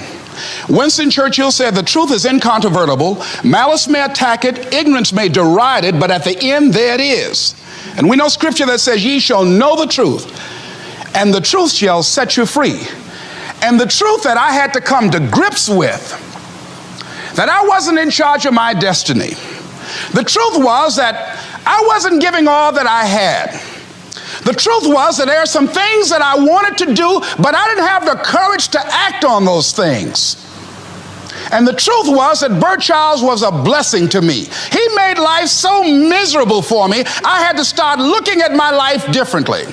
I started going to work earlier. I started being the last one to leave there. I started working harder than anybody else. The other guys could not. Why would you work so hard, Les? I said, I'm not working for them. I have been cheating, Bert, I thought. I've been cheating myself and my family. Wherever you are, whatever you're doing, do it with everything that you have. Develop the habit of giving more than what you're paid for. Develop the habit of setting standards that others will be measured by. Someone said, do not go where the path may lead, but go where there's no path and leave a trail. All right? It is easy to be negative today. It is easy to have low morale today. I was at a corporation and they're going through downsizing and going to lay off some 1,500 people over the next few weeks. It's very depressing there. And those people that stay there 9 times out of 10, they're just going to do just enough to keep from getting fired. Anybody can do that. But if you can begin to harness yourself and say that where I am, I'm going to do the best I can with what I got, because that is an expression of who I am. If you get into the habit of just being mediocre, it will become a part of your consciousness. If you get in the habit of giving less than what you have it within you to give, it will begin to reflect itself in your personality. It will begin to damage you psychologically. And you don't want to be a part of that kind of self-destructive behavior. And so you want to set some high standards for yourself. The next thing, part of what feeds that hunger, you've got to develop a sense of urgency. Aurelia said, stop living your life like you have 1,000 years to live. In life, you're either here today and you're gone today. If there's something that you want to do and you can't do it all at one time, do just a little bit of it. I like what Robert Schuller says. He said, by the yard it's hard, but inch by inch, anything is a cinch. Do just a little bit of it. A friend of mine, Bobby Kerr, used to be a roommate. Bobby wanted to go into the area of public relations. He loved working with the public. Young lady he wanted to marry named Clarice.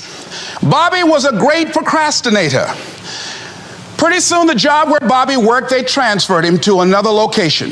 He went out to celebrate with the people on that new job site. And Bobby suffered a massive heart attack and died. Bobby didn't drink and didn't smoke, was under 40, and he died. Ask your question. How much time do you have left? How much time do you have left? When you start thinking about that, we don't know. We don't know. Bobby took all the greatness and all of the talent and all of his abilities to his grave with him. One of the things he could have put in parentheses under his name, he didn't use all his stuff. And most of us do that.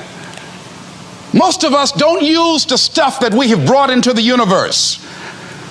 And we want to make a conscious, deliberate, determined effort to start living life with a sense of urgency and using what we've got.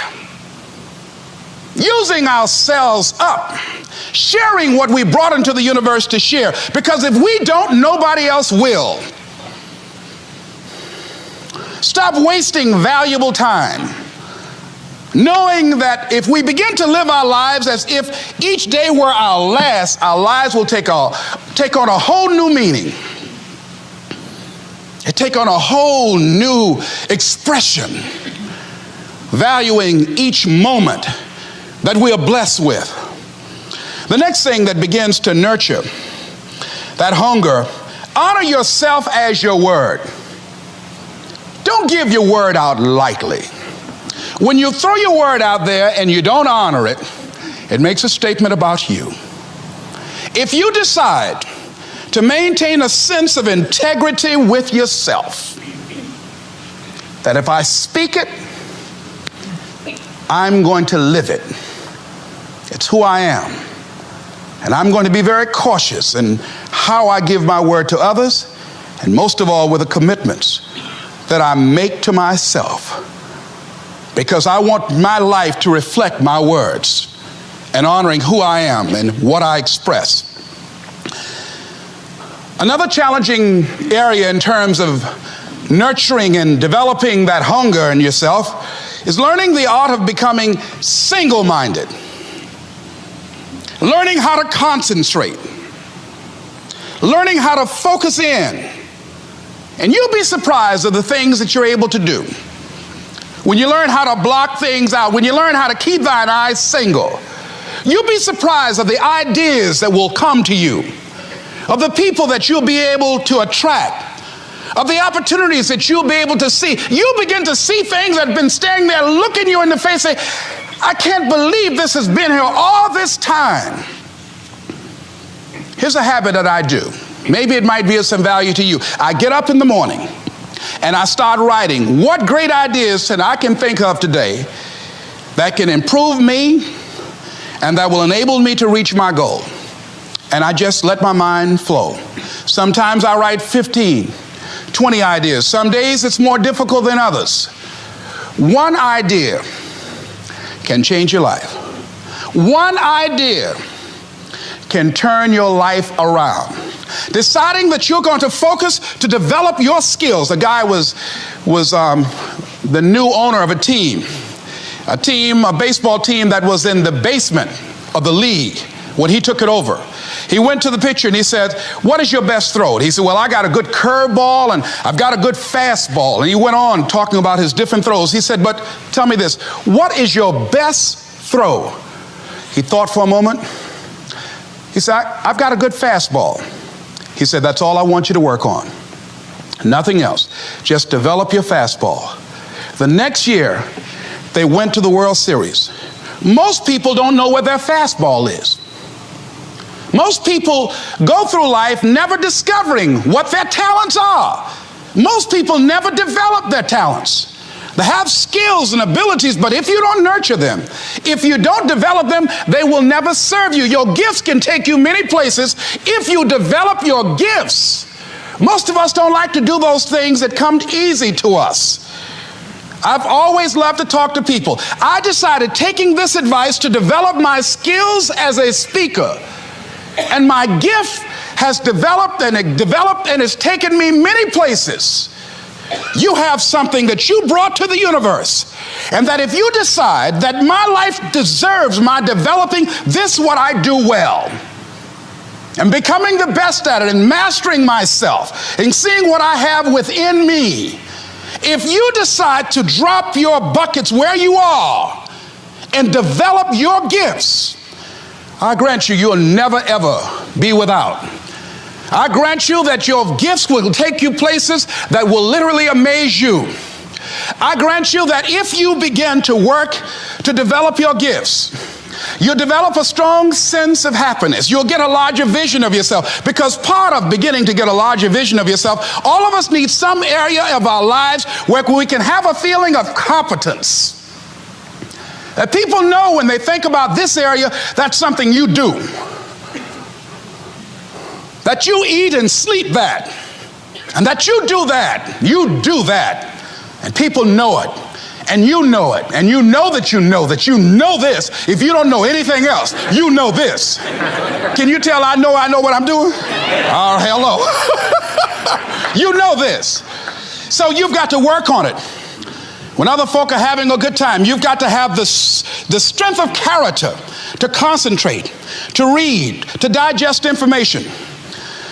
If you decide in any particular area that you're concerned about, to make a conscious, deliberate, determined effort to read one book a month in that area, in 5 years, you'll be among the top 5% experts in the world. I read a minimum of 2 books a week. The average American reads only 1 book a year.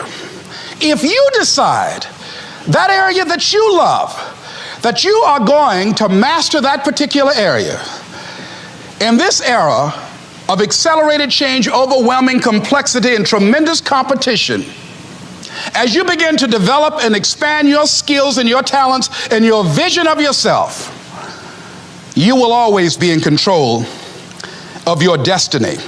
How many of you ever decided not to do something based upon an assumption? Raise your hands, please.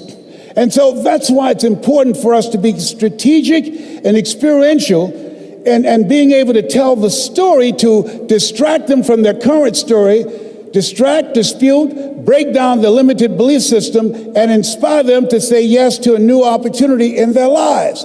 And so as a result, I didn't do what I'm doing now, because I had such a tremendous inferiority complex because of my lack of college education. I stopped myself. There's an African proverb that says, there's no enemy within, the enemy outside can do us no harm. And so as you look at yourself, as you look at your goals, look at your dreams, it's very important that you take time every day and write this down to retrain your thinking. You got to retrain your thinking. Because how we live our lives is a result of the story that we bought into. I had to retrain my thinking because of what I saw. Studies indicating that the decisions we make in life is directly related to the things that we saw, the things that we experienced, the conversations we've been exposed to between age 0 and 5. And so as a result of that, my experience, I had to begin to engage in a process of retraining my mindset. And I didn't even know what I was doing. But this man, Mr. Swiderski, I'll never forget. Leslie, come in here. Yes, sir. Look at my shoes. You can shine them better than this. I do apologize, sir. I'll do a better job. And his wife said, please don't yell at him like that. That's not nice. He's just a kid. He's only 10 years old. He should do a better job than that. He can. I said, it's okay, Mrs. Swiderski. And he should have yelled at me. He was a very rude, arrogant guy, but he was a kind guy too. What I loved about him, every day he had a routine. It was his time in the morning he spent working on his mind. And I wanted to be in the office as he was shining his shoes, listening to Earl Nightingale. All of us are self-made, but only the successful will admit it. Listening to Dr. Dennis Waitley, people form habits and habits create futures. Listening to Zig Ziglar, if you give enough people what they want, they will give you what you want.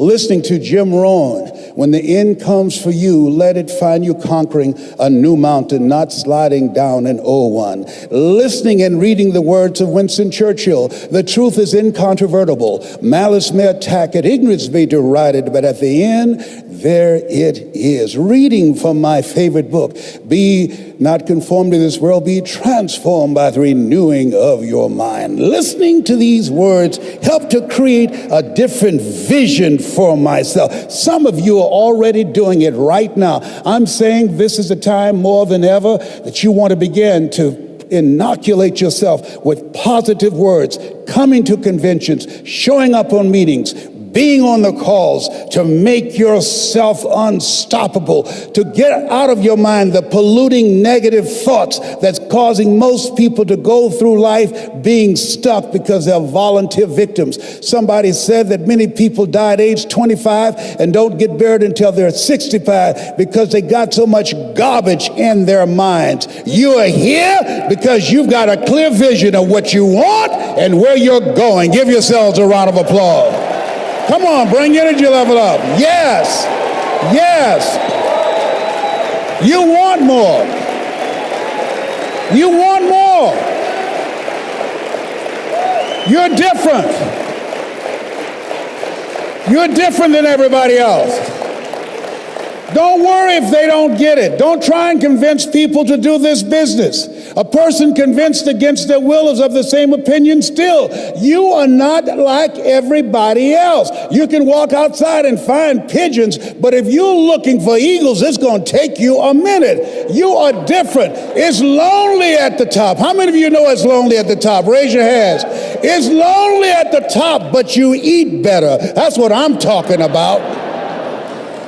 You're different. One great entrepreneur said, I choose not to be a common man. It's my right to be uncommon if I can. I seek opportunity, not security. I do not wish to be a kept citizen, humbled and dulled by having the state look after me. I want to take the calculated risk, to dream and to build, to fail and to succeed. I refuse to live from hand to mouth. I prefer the challenges of life to the guaranteed existence, the thrill of fulfillment to the still calm of utopia. I will never cower before any master, nor bend to any threat. It's my heritage to stand erect, proud and unafraid, to face the world boldly and say, this I have done. You showed up because you're building a business that you can stand and say, I did this. I did this. This is my dream. Give yourselves a round of applause.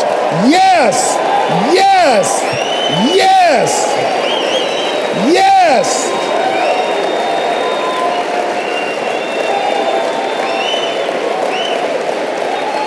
Yes.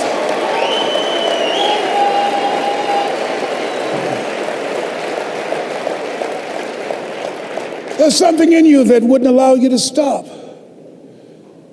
Dr. Howard Thurman,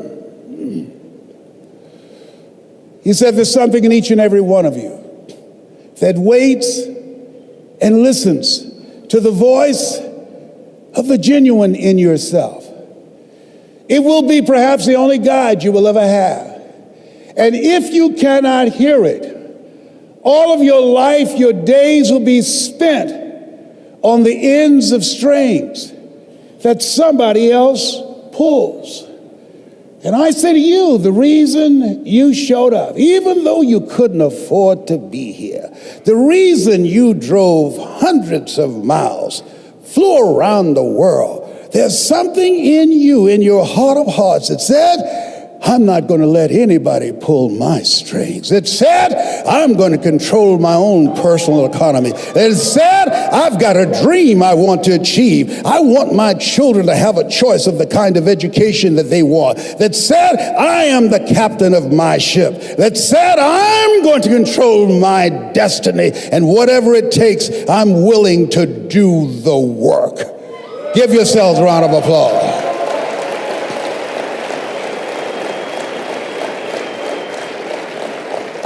'61, President John F. Kennedy had a decision to make.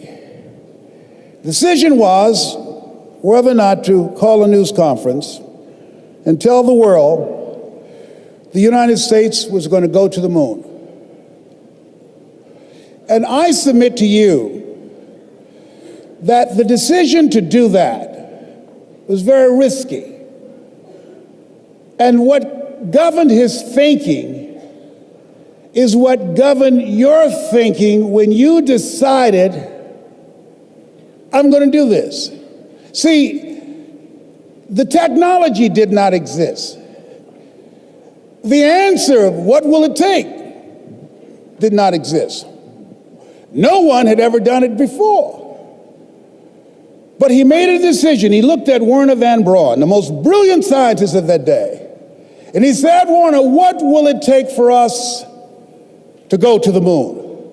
And he spoke 5 words. And those 5 words, I think, is what governs most entrepreneurs. Those 5 words, I think, is what give people like you the courage to pursue their dreams. Those 5 words is what I think people who are pioneers, people who are breaking new ground, make decisions on. He said, what will it take for us to go to the moon? And the response was, the will to do it. As you look at yourself, as you look at your business, as we look into 2015 and beyond, what will it take for you to increase your business? The will to do it. What will it take for you to become more powerful in your presentation skills and be able to increase the number of people, to quadruple your business? The will to do it. What will it take for you when others are quitting because of the rejections, when others are stopping because they just become so discouraged and they have creditors breathing down their neck and they have family members and friends telling them they're a fool? What is it that will allow you to have the mental resiliency to keep on keeping on, to keep your commitment to your commitment? The will to do it. Every time I say it and ask you a question, I want you to say the will to do it. What will it take for you to build your business? What will it take for you to increase your recruiting? What will it take for you to bring out the greatness in you and to make your mark? What will it take for you to become a high achiever and to bring out the billionaire in you? Shake someone's hand on your right and left and say, I've got the will. I've got the will.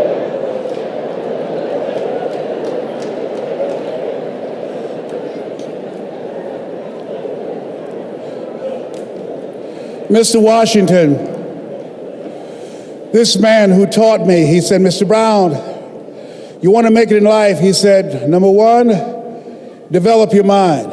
You don't get in life what you want, you get in life what you are. Number 2, develop your communication skills. Once you open your mouth, you tell the world who you are. 3, practice the principle of OQP, only quality people. Let us say together, only quality people. As you think about your goals and dreams, this is not for everybody. You want to build an organization with only quality people. Not people who need more, but people who want more. You want to surround yourself with people that are hungry. People that are hungry are willing to do the things today others won't do in order to have the things tomorrow others won't have. People that are hungry do what they know, not what they feel. See, I didn't do this for years because I knew it would be hard. And Mr. Washington said something to me. Mike Williams, my mentor, you want to go online and find his book, The Road to Your Best Stuff. He said something that grabbed me, and I want you to put this someplace where you can see it. See, you build this business through persistence. You got to affirm, I will persist until I succeed. You build it through patience. It takes time to grow orchids. It's faster to grow roses, but orchids, that takes time. You have to have persistence, you have to have patience and perseverance. It takes courage to come back again and again and again. Because in order to build the business, it's hard work. It's H-A-R-D and H-E-A-R-T. Are you with me there? Write this down. If you do what is easy, your life will be hard. But if you do what is hard, your life will be easy. If you do what is easy, point out, oh, this is some pyramid scheme. Oh, I've been talking to people and nobody's interested. I talked to people and they said no. Oh, I've done that before. Come up with excuses. If you do what is easy, always looking for a way to give yourself a pass, to let yourself off the hook, to do what everybody else is doing, a job, the journey of the broke. If you do what is easy, your life will be hard. People working on jobs that they hate, The heart attack rate on Monday morning between 6 o'clock and 10 o'clock increases by 35%. People going to jobs that they hate. If you do what is easy, your life will be hard. Working 2 and 3 jobs for one paycheck and no job security. But there's something in you that says, you know, I'm making some good money, but you know what? I can't do this. I can't do this anymore. A friend of mine, she's here. I'm so honored to be in her presence, Kim Wee. She went to do a presentation, drove from Los Angeles to San Francisco, and 20 people in the room, and they said, yes, she's an electrifying speaker, great presenter. Yes. And when she left, the Dream Busters took the floor. And when the Dream Busters finished with those people who had goals and dreams of a new life, they sabotaged Kim. And they called her before she can get home and said, no, we're not going to do it. And at that moment, she could have quit. Write this down, your private voice. Every entrepreneur, you have 2 things going for you. You have an energy signature, and some of you will be working with, and you have a private voice. 8 to 9 decisions out of 10 that you make are governed by that private voice. When they called and said no, her private voice said, you're wasting your time. You don't need to do this. Your husband is a doctor. You don't need to do this. You're a mother. You need to spend more time with your child. Get this crazy idea out of your mind. But rather than do that, she started talking to herself. Rather than do that, she started listening to motivational messages that would build herself up from the inside. And as a result of her saying, yes, I can do this, as a result of ignoring the Dream Busters, now she's one of the top 10 producers in the world in multi-level marketing. Give her a round of applause. Kim Wee, stand up. Give her a round of applause. Yes. Yes. In the world. And that's why you are here. There's a voice in you that has said, I can do this. I know others have failed. I can do this. I know others have said that I can't do it. I've had setbacks in life. How many of you had some failures? Raise your hands, please. How many of you had some no's in your life? Raise your hands, please. Shake someone's hand on your right and left and say, make no your vitamin.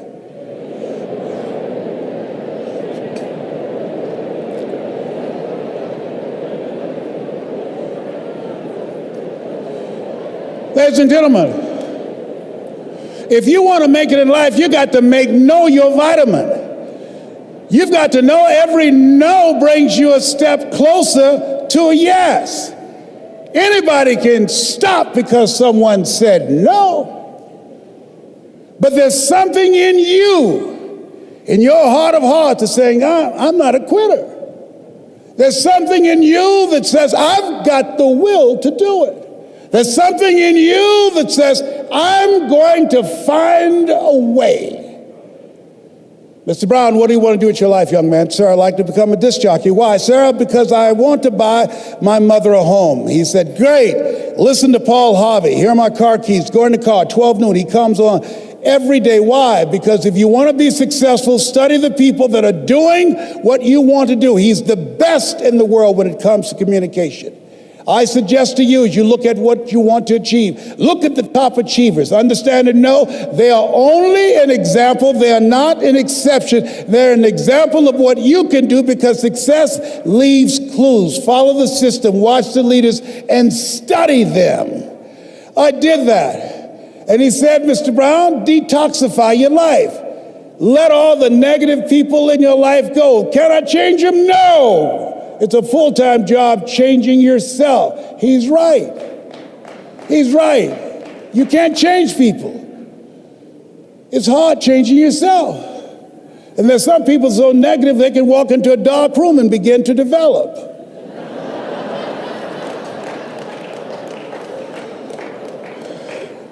He said, practice OQP, only quality people. He said, I want you to see yourself as a disc jockey. You want to be a disc jockey? Visualize yourself being on radio. You want to be a top performer? Visualize yourself building the business. Visualize yourself coming across the stage, accepting an award for your recognition of your hard work. See it in your mind's eye. He said, I'll give you all your eyes can see. And I had to see myself on stage as I'm presenting right now. I've been here many times before I showed up in my mind. All your goals are achieved twice. First, in the mind, then, and without. And then finally, he said, Mr. Brown, I said, yes, sir. You want to be a disc jockey? Yes, sir. He said, you got to be hungry. I said, why you keep saying that? He said, people that are hungry are relentless. People that are hungry, unstoppable. People that are hungry, no excuse is acceptable. I said, sir, I'm hungry to take care of my mother.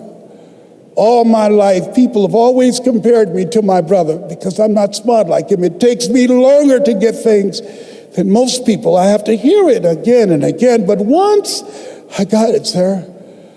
I got it. You're the only person that never called me stupid or dumb. You never called me DT, the dumb twin. You look at me like I'm somebody. I've never had a father. And I watch you, and I want to be able to talk like you. I get choked up sometimes because I can't get my thoughts out, sir. But I want to do what you do, and I want to make my mama proud. He said, you can do it, Mr. Brown. I've given you all you can get from me. Now it's on you. If you want to be a disc jockey, go out into the marketplace. I went to apply for a job on Miami Beach. Milton Butterball Smith was the program director. Hello, Mr. Butterball. How are you, sir? My name is Les Brown, sir. I'd like to be a disc jockey. Young man, you have any journalism in your background? No, sir, I don't. Having experience in broadcasting? No, sir. But let me audition for you, sir. Let me show you how good I am. All I want, sir, is a shot. Just let me audition. He said, no. How many of you have been rejected? Raise your hands, please. I was devastated with rejection. I said, Mr. Washington, they said no. He said, don't take it personally. Most people are so negative, they have to say no 7 times before they say yes. He said, you got to be hungry. Go back again. I went back again. Hello, Mr. Butterball. How are you, sir? Now, my name is Les Brown, sir. I'd like to be a disc jockey. He said, I know what your name is. Weren't you here yesterday? I said, yes, sir, I was. Didn't I tell you no yesterday? I said, yes, sir, you did. He said, then why are you back today? I said, well, sir, I didn't know whether or not somebody was laid off or somebody was fired, sir. He said, no one was laid off or fired. Now get on out of here. I came back the next day. Hello, Mr. Butterball. How are you, sir? My name is Les Brown, sir. I'd like to be a disc jockey. He said, I know what your name is. Weren't you here the last 2 days? I said, yes, sir. Didn't I tell you no the last 2 days? I said, yes, sir. He said, then why are you back today? I said, sir, I didn't know whether that someone got sick or someone died, sir. No one got sick or died. No one was laid off or fired. Now, don't you come back here again. I came back the next day, talking loud, looking happy, like I was singing for the first time. I said, hello, Mr. Butterball, how are you? He looked at me with rage. He says, go get me some coffee. I said, yes, sir.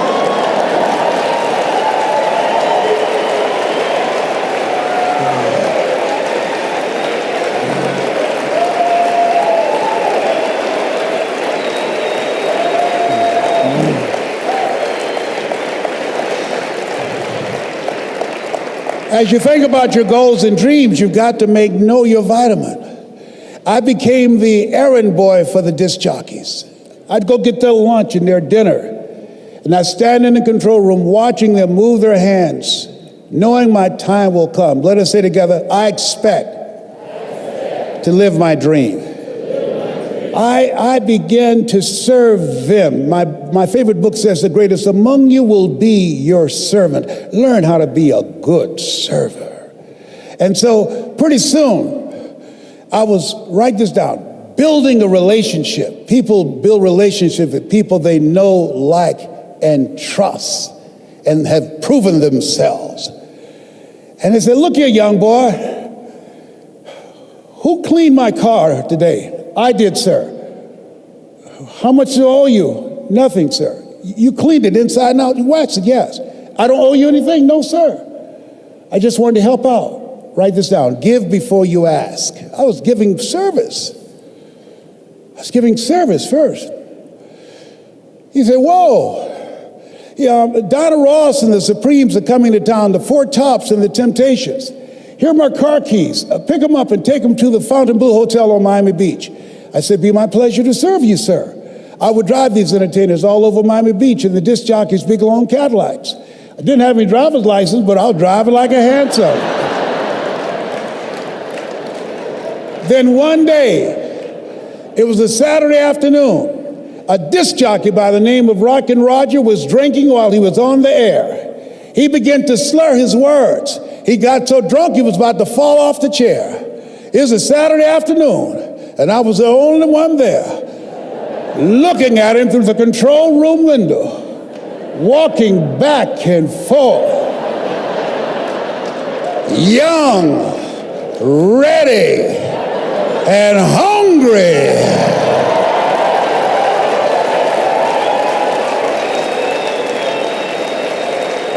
I was saying, drink, rock, drink. Drink, rock. I'd have gone and get him some more if he'd asked me to. Then pretty soon the phone rang. It was the general manager, and I answered the phone. I said, hello? He said, young boy, this is Mr. Klein. I said, I know. He said, Rock can't finish the show. I said, I know.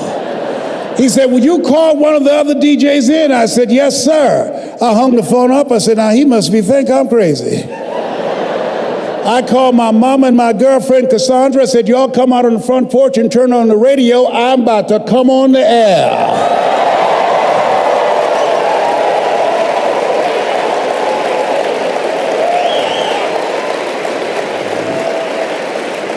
I waited for about 20 minutes, and I called him back and said, Mr. Klein, I can't find nobody.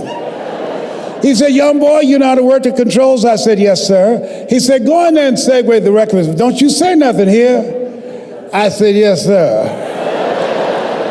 I couldn't wait to get old Rock out of the way. I put on a fast record. I said, look out, this is me, LB Triple P, Les Brown, your platter playing papa. There were none before me, and there will be none after me. Therefore, that makes me the one and only. Young and single and love to mingle, certified, bona fide, indubitably qualified to bring you satisfaction and a whole lot of action. Look out, baby, I'm your love man. I was hungry. I was hungry. I was hungry. I was hungry. Shake someone's hand and say, you gotta be hungry. Shake someone's hand and say, you gotta be hungry. You gotta be hungry. So I'd like to leave this with you. I don't know what you want to do, but I believe that Zig was right. If you give enough people what they want, they will give you what you want. I believe Jim Rome was right. When the end comes to you, let it find you conquering the new mountain, not sliding down an old one. I believe Earl Nightingale was right. All of us are self-made, but only the successful will admit it. I believe that Dr. Peel was right. Always strive to get on top in life because the bottom is overcrowded. I believe Mike Williams is right. If you do what is easy, your life will be hard. But if you do what is hard, your life will be easy. So I dedicate this to you, to the dreamer in you. Something my mother used to love to hear me say. Leslie, yes ma'am, mama.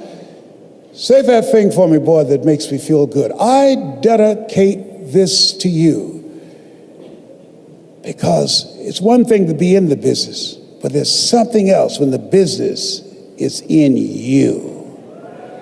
You are here because it's in you. It's in your heart.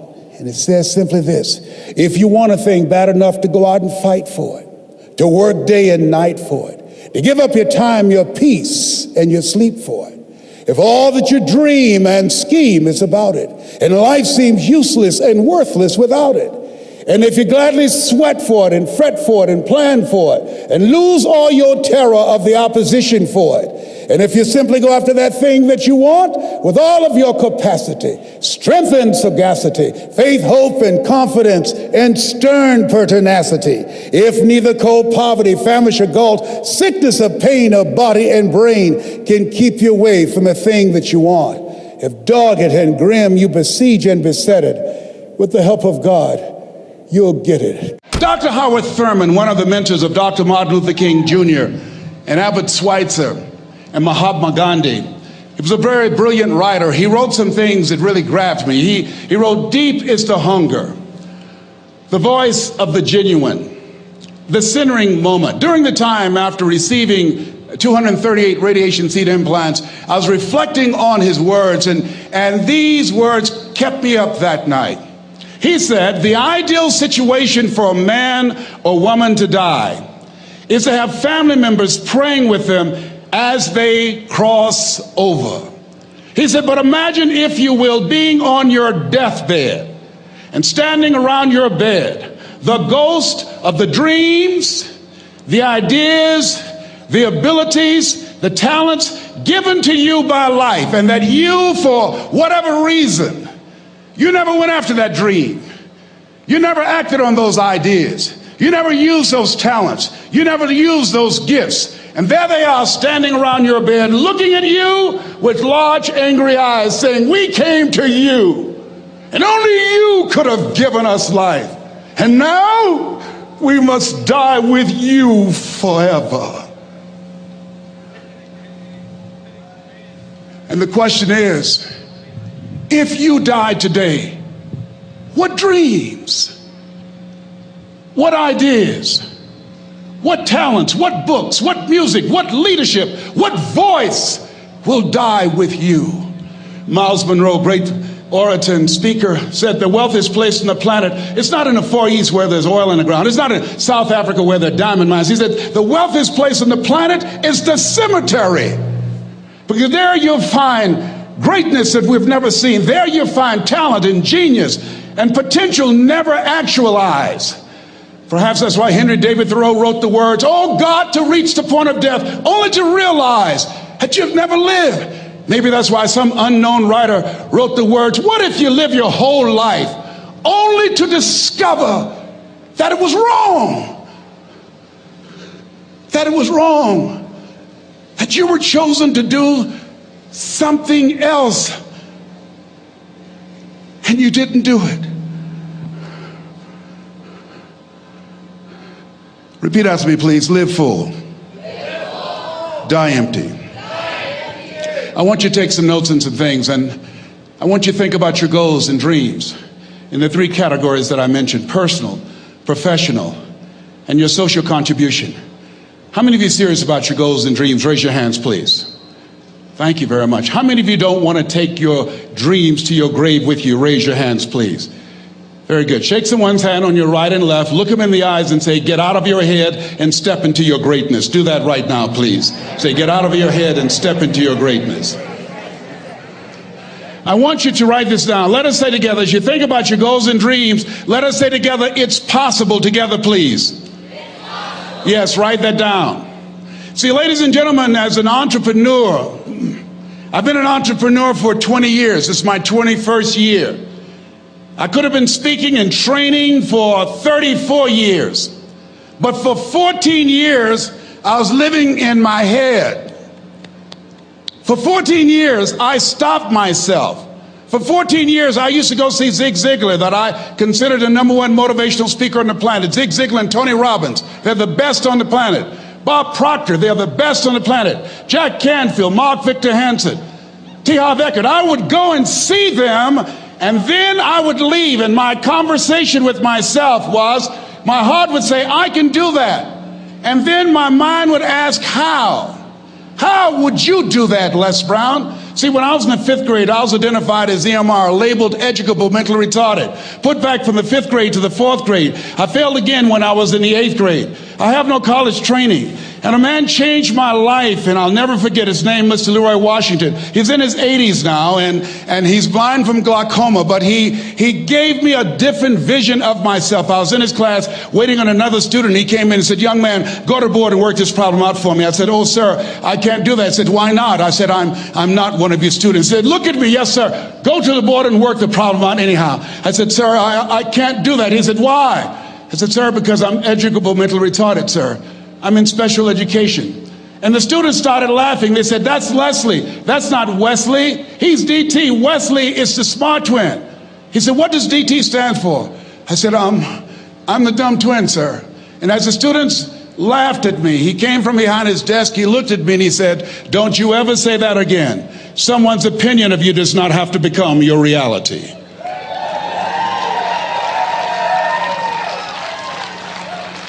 On one hand, I was humiliated, but on the other hand, I was liberated, because he looked at me with the eyes of Goethe, who said, look at a man the way that he is, he only becomes worse.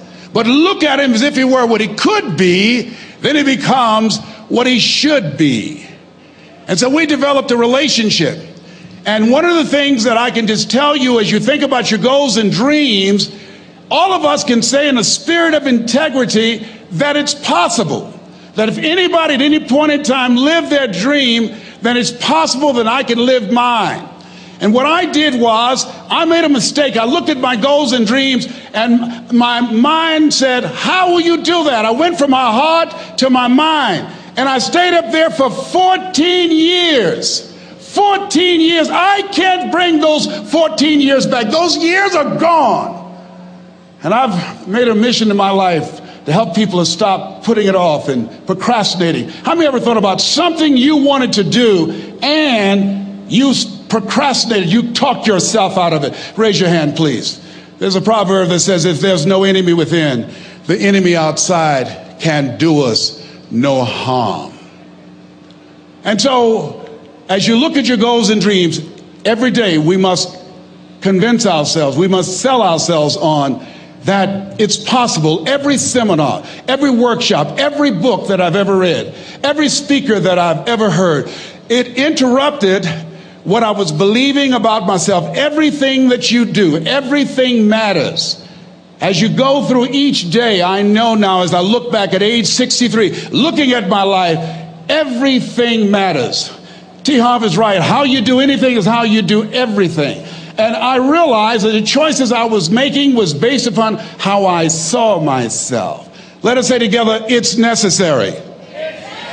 Write that down. It's necessary as you look at your goals and your dreams, it's necessary that you have a strategy and a game plan to change the story that you believe about yourself. And that's an ongoing process. I've discovered, and many people have, that what we do, what we accomplish, what we produce is a result of the story we believe about ourselves. My favorite book says, be ye not conformed to this world, be ye transformed by the renewing of your mind. And so as I began to work on myself, I realized that I'm getting out of one story and stepping into another story. As I become aware of some things, there's still some things I'm not aware of. So I'm still growing, I'm still developing. I'm like the lady who said, Lord, I ain't what I want to be, ain't what I'm going to be, but thank God I sure ain't what I was. But I realized that you have to work on yourself on a regular basis, and write this down, for mental mindset. For mental mindset and stamina.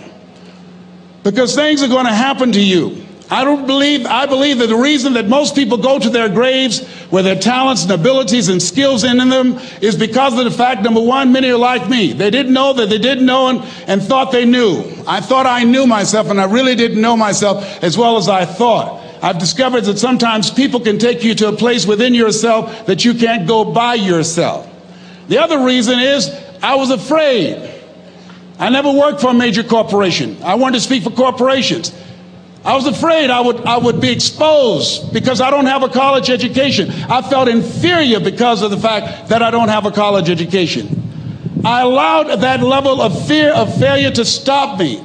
And because I never had any experience in it, I assumed that I could not do it. I was paralyzing myself by believing and assuming the limited part of myself as opposed to believing that I had something special. You have something special. There's something you want to do. Because you don't know how to do it doesn't mean that you can't learn. I like something that I heard. You don't have to be great to get started, but you have to get started to be great. Repeat after me, please. Leap and grow your wings on the way down. See, the people that will live their dreams, the 2% that will do that, these are, and write this down, become a risk taker. They're risk takers. They don't mind failing. They don't mind making mistakes. They're willing to take life on, take life in the collar. This, God said, if you're not willing to risk, you cannot grow. And if you cannot grow, you cannot become your best. And if you cannot become your best, you can't be happy. And if you can't be happy, then what else is there? I like what Helen Keller said. She said, life is short and unpredictable. Eat the dessert first. I don't care how good you are. I don't care how talented you are. I don't care how much you work on yourself. There are some times when things aren't going to go right. They just are not going to go right. There are times when anything that can happen will happen. Murphy's Law will be knocking at your door. Why? I don't know why. That's called life.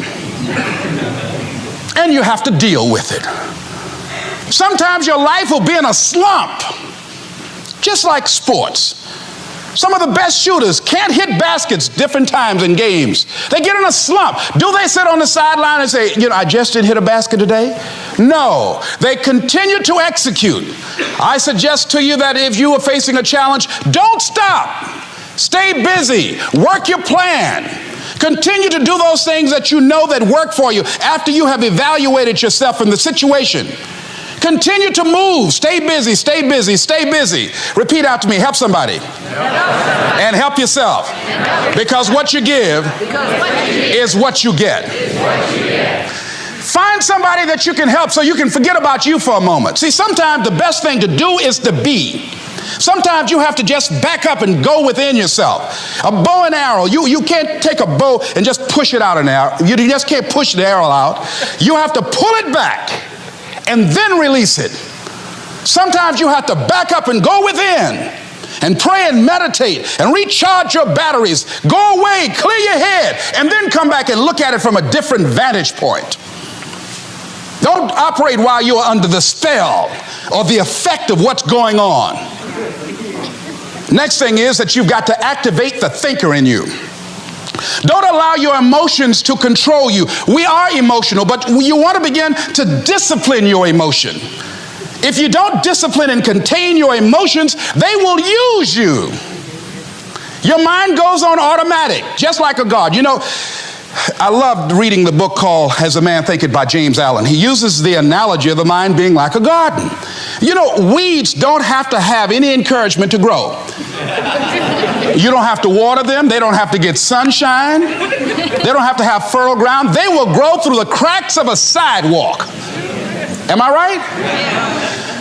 But if you want to grow orchids or roses or any kind of exotic flowers, there are special processes and procedures you must go through.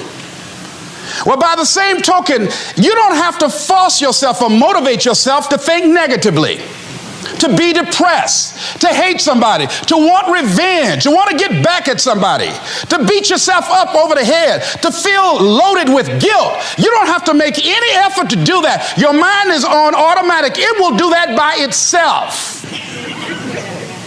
But if you want to begin to move into your own personal greatness, if you want to begin to really enjoy a happy, successful, healthy life, you've got to be willing to go against the tide. You've got to be willing to harness your will and say, in spite of this, I'm in control here. I'm not going to let this get me down. I'm not going to let this destroy me. I'm coming back. And I'll be stronger and better because of it. You have got to make a declaration that this is what you stand for. You're standing up for your dreams. You're standing up for peace of mind. You're standing up for health. You want it, and you're going to go all out to have it. It's not going to be easy. When you want to change, it's not easy. If it were in fact easy, everybody would do it. But if you're serious, you'll go all out. So yes, I'm going to turn this situation around. I'm not going to sit back and moan and cry over what happened and what went wrong and who did what. I'm going to do something about this situation. The next thing that is important is that expect things to get better for you, because they are. See, life is cyclic. You're not, whatever experience you're having right now, it has not come to stay. It has come to pass. Not to stay, just to pass. It's just going through. The biggest challenge is to know what's happening. This is a part of this thing we call life. This too shall pass. And maintaining perspective, putting it in perspective. I was doing a training at a college, and it was a 2-day training during orientation. And in the training that I provide, I'm a motivational speaker, but I conduct processes in personal dynamics, where people begin to go through changes that stimulate the right and left hemisphere of the brain, enable them to see themselves differently. I conducted this particular simulation with these young kids, 17 and 18 years of age, so that they would begin to see how they make decisions and how they would survive in this particular simulation process we gave them. We had them to do it individually and then collectively. Over 30% of them wrote down as their first option, in order to survive, they would commit suicide. First thing they wrote down. Suicide among young people has increased 300%. Over 5,000 will successfully take their lives this year. Why? Why did they do that? I said, I was so shocked. I said, what do you mean? Well, at least we would not suffer. And then they had the nerve to write down all of the other things they were going to do after they committed suicide. I said, listen, Kadumbo. No, when you come up with a permanent solution for a temporary problem, that's it. Game's over.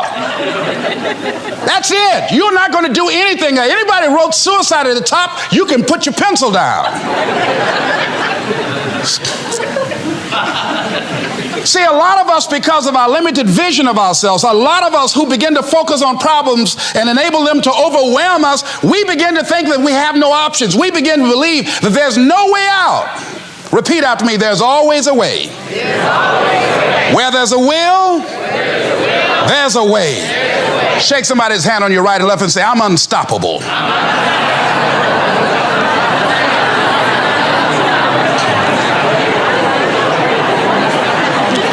You've got to make those kind of declarations to yourself. I'm unstoppable. This will not get me down. And if I get knocked down, I'm going to be like Leo Pascal. You said you're going to have some low moments in life, but when you do, you will have high lows when you work on yourself. What are some of those things that you can do during this period of time? Go for walks. Do some things for you. Just go for a stroll so you can engage in some reflective thinking on life, on yourself, looking and enjoying the universe, smelling the roses along the way.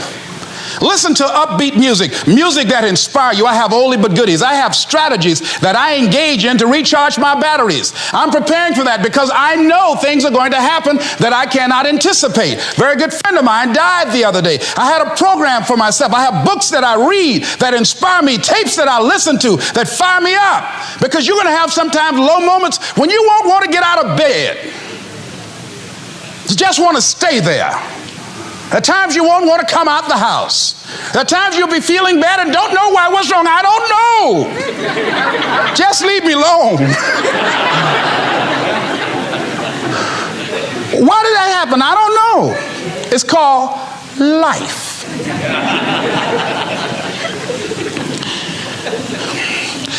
The other thing is take full responsibility for your life. Accept where you are and the responsibility that you're going to take yourself where you want to go. Someone said we have two primary choices in life. We can either accept conditions as they exist, or we can take the responsibility to change them. See, a lot of people want to exempt themselves from taking responsibility. All they want to do is talk about the problem. Every time you see them, they'll tell you their story over and over and over and over again. No. You want to take responsibility for your life. I got me here, I can get me out of this. And I'm getting out. I'm not going to be a volunteer victim. George Bernard Shaw said there are two kinds of people in life. You know, he said those that make things happen, those that watch things happen, and those that don't know what happened. And he said the people that get along in this life look around for the circumstances that they want, and if they can't find them, they make them. They create them. So part of beginning to get unstuck, you've got to decide that the behavior pattern that you have adopted doesn't work for you. You've got to change your strategies, and changing your strategy means reinventing your life. Recreating you, and you have the power to do that. You can decide that you're going to change, that you're not going to be a wimp. You can decide that you're going to stand up to life. You can decide that I'm going to live each day as if it were my last. You have the power to make that decision. You can decide I'm going to work on myself and develop myself. I'm going to empower me. And all of these things that are happening to me right now, they're just temporary inconveniences. They're not stronger than I am. I'm in charge here. Yeah, see, one of the things about life, you're going to get hurt. You're going to make some mistakes. You're going to fail your way to success. But you got to be willing to experiment. You got to be willing to push yourself. You got to be willing to challenge yourself by putting yourself in a perpetual state of discomfort. And so, but things happen in life. When you have goals and dreams, things happen. I had no idea. Midway of my third term, my mother became ill. She was diagnosed with breast cancer. And my brothers and sisters called me and said they're going to put her in a nursing home. And I said, no. They said, we thought you would say that. We've interviewed the best nursing homes in Dade County. I said no. So I had a problem. How can one woman raise 7 children who couldn't take care of themselves, but 7 grown people couldn't take care of one woman? I had a problem with that. And I said, no.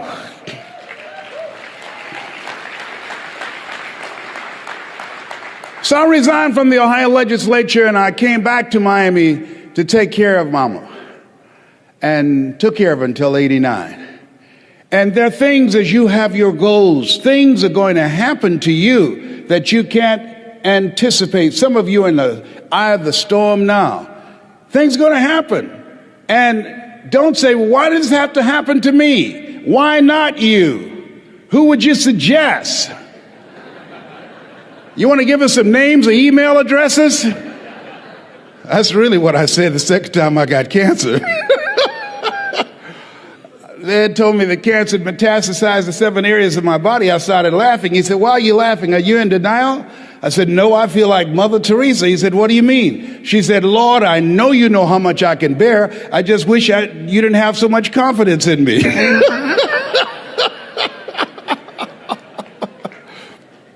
There's times in your life when things are going to happen that you've got to begin to put your dream on hold. And you might have to reinvent yourself. How many have already gone through that? Raise your hands, please.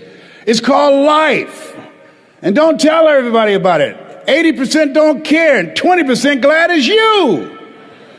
You have to suck it up and handle it. That's what it's called being in business, being an entrepreneur, being a risk taker, walking by faith and not by sight. Stuff happens to you.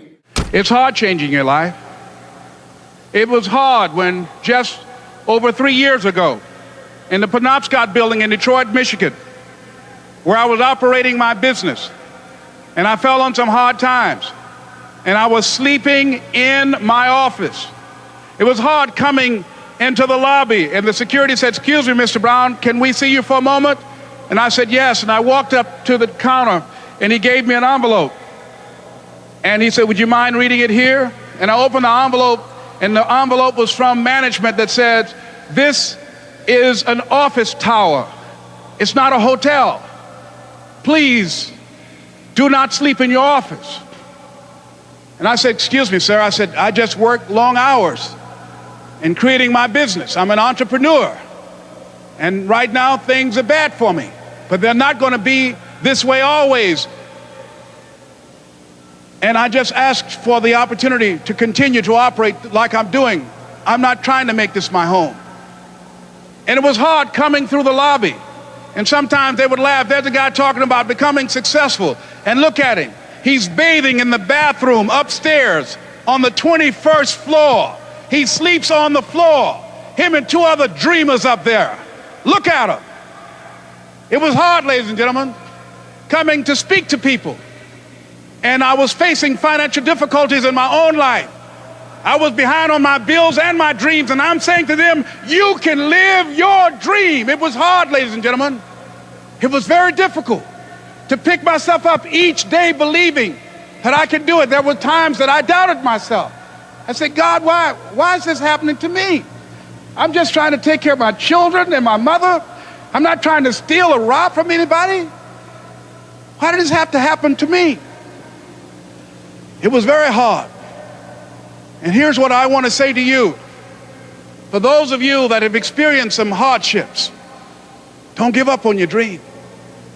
No one could have convinced me by holding on, by continuing to push forward, by continuing to run toward my dream, that one day I would have my own talk show. It's a long shot, ladies and gentlemen, from Liberty City, an abandoned building on a floor, never knowing my mother or father. It's a long shot. Being here with you today in this dome in Atlanta, it's a long shot. No college training, labeled educable, mentally retarded, but I kept running toward my dream.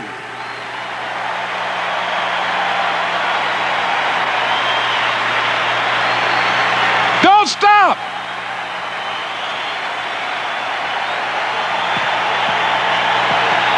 Don't stop.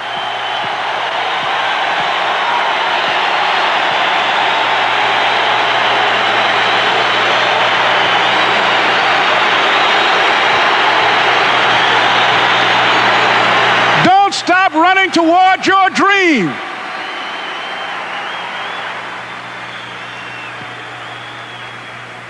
It's very important as you hold on to that dream. There are moments when you're going to doubt yourself. There are rough times are going to come, but they have not come to stay. They have come to pass. It's very important for you to know that. Don't say I'm having a bad day. Say I'm having a character building day.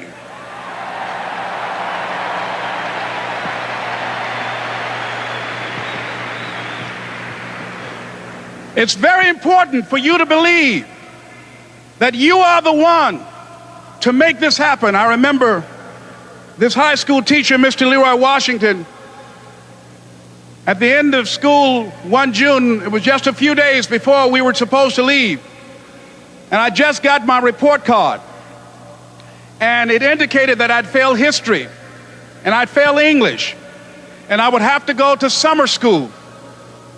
And I was feeling within myself that I was a failure, that I'm slower than most people in getting paperwork, and I was feeling down on myself and very negative. And Mr. Washington was giving a speech to the graduating seniors, and I was in 11th grade. And even though I wasn't supposed to be in there, I went in there because the speech he was giving, that speech was for me. And as he talked, my heart began to beat fast. Tears began to run down my eyes, and I was in the back just listening to him because he said, and he was a very dramatic man. I still talk to him to this day. He said, as graduating seniors of Booker T. Washington High School, I want you to know that you're blessed and highly favored, and that as you go toward the future, begin to know that you have greatness within you. And if just one of you here begin to envision yourselves as being blessed and highly favored to reach your goals, if just one of you capture the essence of what that means, that you have greatness within you and a responsibility to manifest that greatness, that you can make your parents proud, you can make your school proud, you can touch millions of people's lives, and the world will never be the same again because you came this way. And the students gave him a rousing standing ovation. And as he left the auditorium, I ran down the steps and I caught him in the parking lot. I said, "Mr. Washington?" He said, "Yes." I said, "Do you remember me, sir?" He said, "No." I said, "My name is Leslie Brown. My mother, she works in the cafeteria here. I'm one of the twins, Leslie and Wesley." I said, "Mr. Washington, but you know, I got these big dreams. I like talking to people. I love people." I said, I want to work with people, and I got this dream of buying my mama a home. Could I do that, Mr. Washington?" He said, "It's possible, Mr. Brown." And as he walked away, I called him again. I said, "Mr. Washington?" He said, "What do you want now?" I said, "I'm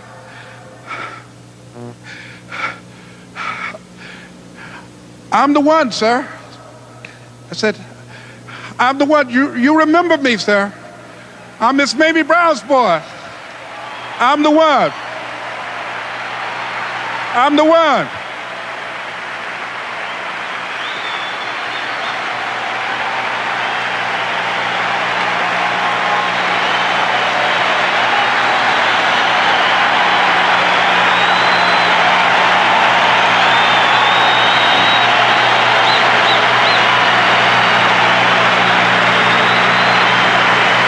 And you must feel that's why you're here, because you are the one. And I remember when PBS first played one of my specials called "You Deserve" one Sunday afternoon in Miami, Florida. I had some friends call him to tell him to tune in. And he watched the program. He called me in Detroit, and I answered the phone. I said, "Hello." He said, "May I speak to Les Brown, please?" I said, "Who's calling?" He said, "You know who this is." I said, "Oh, Mr. Washington, it's you." He said, "You were the one, weren't you?" I said, "Yes, sir." He said, "And you were so crazy." I said, "I know, but I'm rich now."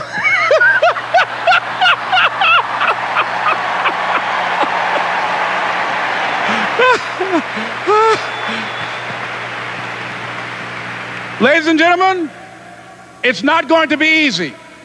It was hard laying on the floor of the Penobscot building, looking out of the window, daydreaming, saying, "Les, can you do this? Can you make this happen?" I used to listen to tapes day in and day out about "See You at the Top," my great friend Zig and Dennis Waitley and different other motivational speakers, and Dr. Norman Vincent Peale. And Dexter saying, "Don't let nobody steal your dream." I used to ask myself, can I do this? And something said within me, "You're the one. You're the one." And let me tell you something, ladies and gentlemen. While you're here, and before you go back home to your respective cities and communities, write down at least 5 reasons on why you deserve your dream, on why you won't give up, what's going to make you unstoppable, why you must be unreasonable, because logical, practical thinking says you can't do it today. But if you want to produce unreasonable results in your life, like living your dream and taking charge of your destiny, you've got to be an unreasonable person. You've got to be an uncommon person. So write down the reasons of why you're here. My first major goal was to buy my mother a home. And let me tell you something, ladies and gentlemen. What will reasons do, Les? Nietzsche said, if you know the why for doing, you can endure almost anyhow.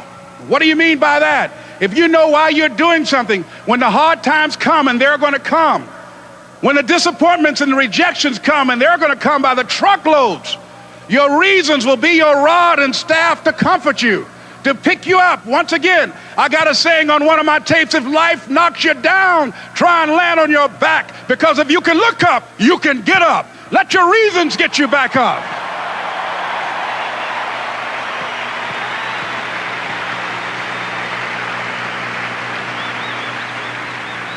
I remember when I bought the home for my mother, and she came out of the car. When I opened the door, I said, "Mom, I think I know these people in this house." That was my first major goal. And then I couldn't conceal it anymore. I said, Mom, I got this for you. And as she went from room to room, looking at the house and saying, thank you, Jesus. Thank you, Lord. No one ever could have convinced me that this could have happened to me. And she looked at me and she said, Leslie, and you caused me so much problems as a boy. You were always into stuff. She said, no one could have convinced me that day when I walked in that house and this lady was holding you and your brother. And she said, ma'am, I want you to promise me 2 things. And she said, what is it? She says, 1, promise me that you won't separate them. She said, I want them raised together. I want them to know each other. I got pregnant while my husband was away in the war, and I can't keep them. Promise me that you won't separate them. She said, I promise I won't. I've never had children. I promise I won't separate them. And she said, promise me that you'll never tell them about who I am, because if my husband ever found out, he would kill me. She said, I promise. And she said that she gave them to us, and she kind of cried, and she was walking out the door, and she looked at my adopted mother. She said, remember, don't you separate them. She said, I swear to God, I won't separate them. I'll keep them together. And she said, as I held y'all in my arms, I never had any children of my own. I didn't know how I was going to do it, but I knew with the help of God, I will do it. And ladies and gentlemen, my mother had a dream of having children and raising us. She didn't know how she's going to do it. You're going to be just like that. And some of you are already there. Well, you don't know how you're going to make this happen, but you just feel within yourself some way, somehow, with the help of God, I'm going to make it happen. Repeat after me, please. No matter how bad it is, or how bad it gets, I'm going to make it. I'm going to make it. Shake somebody's hand on your right and left and say, you got the right stuff.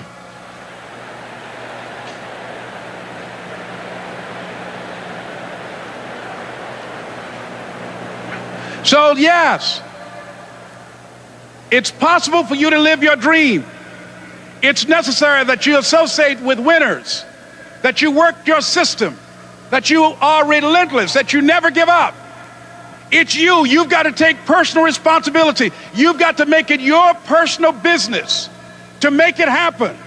And you've got to resolve within yourself that I can do this, that it's hard, but you've got to say, I'm the one. I'm the one to make this happen. I'm the one to become successful in this business. As you work to help other people to become successful, that feeds your success. But you know it's going to be hard, but find out what will make it worth it for you. Thank you guys so much for watching. I'd love to know what you think of this video. Longer than what we typically do, so I'm super curious to see what your experience was. Leave it in the comments below what you thought. Thank you guys so much for watching. Continue to believe, and I'll see you soon.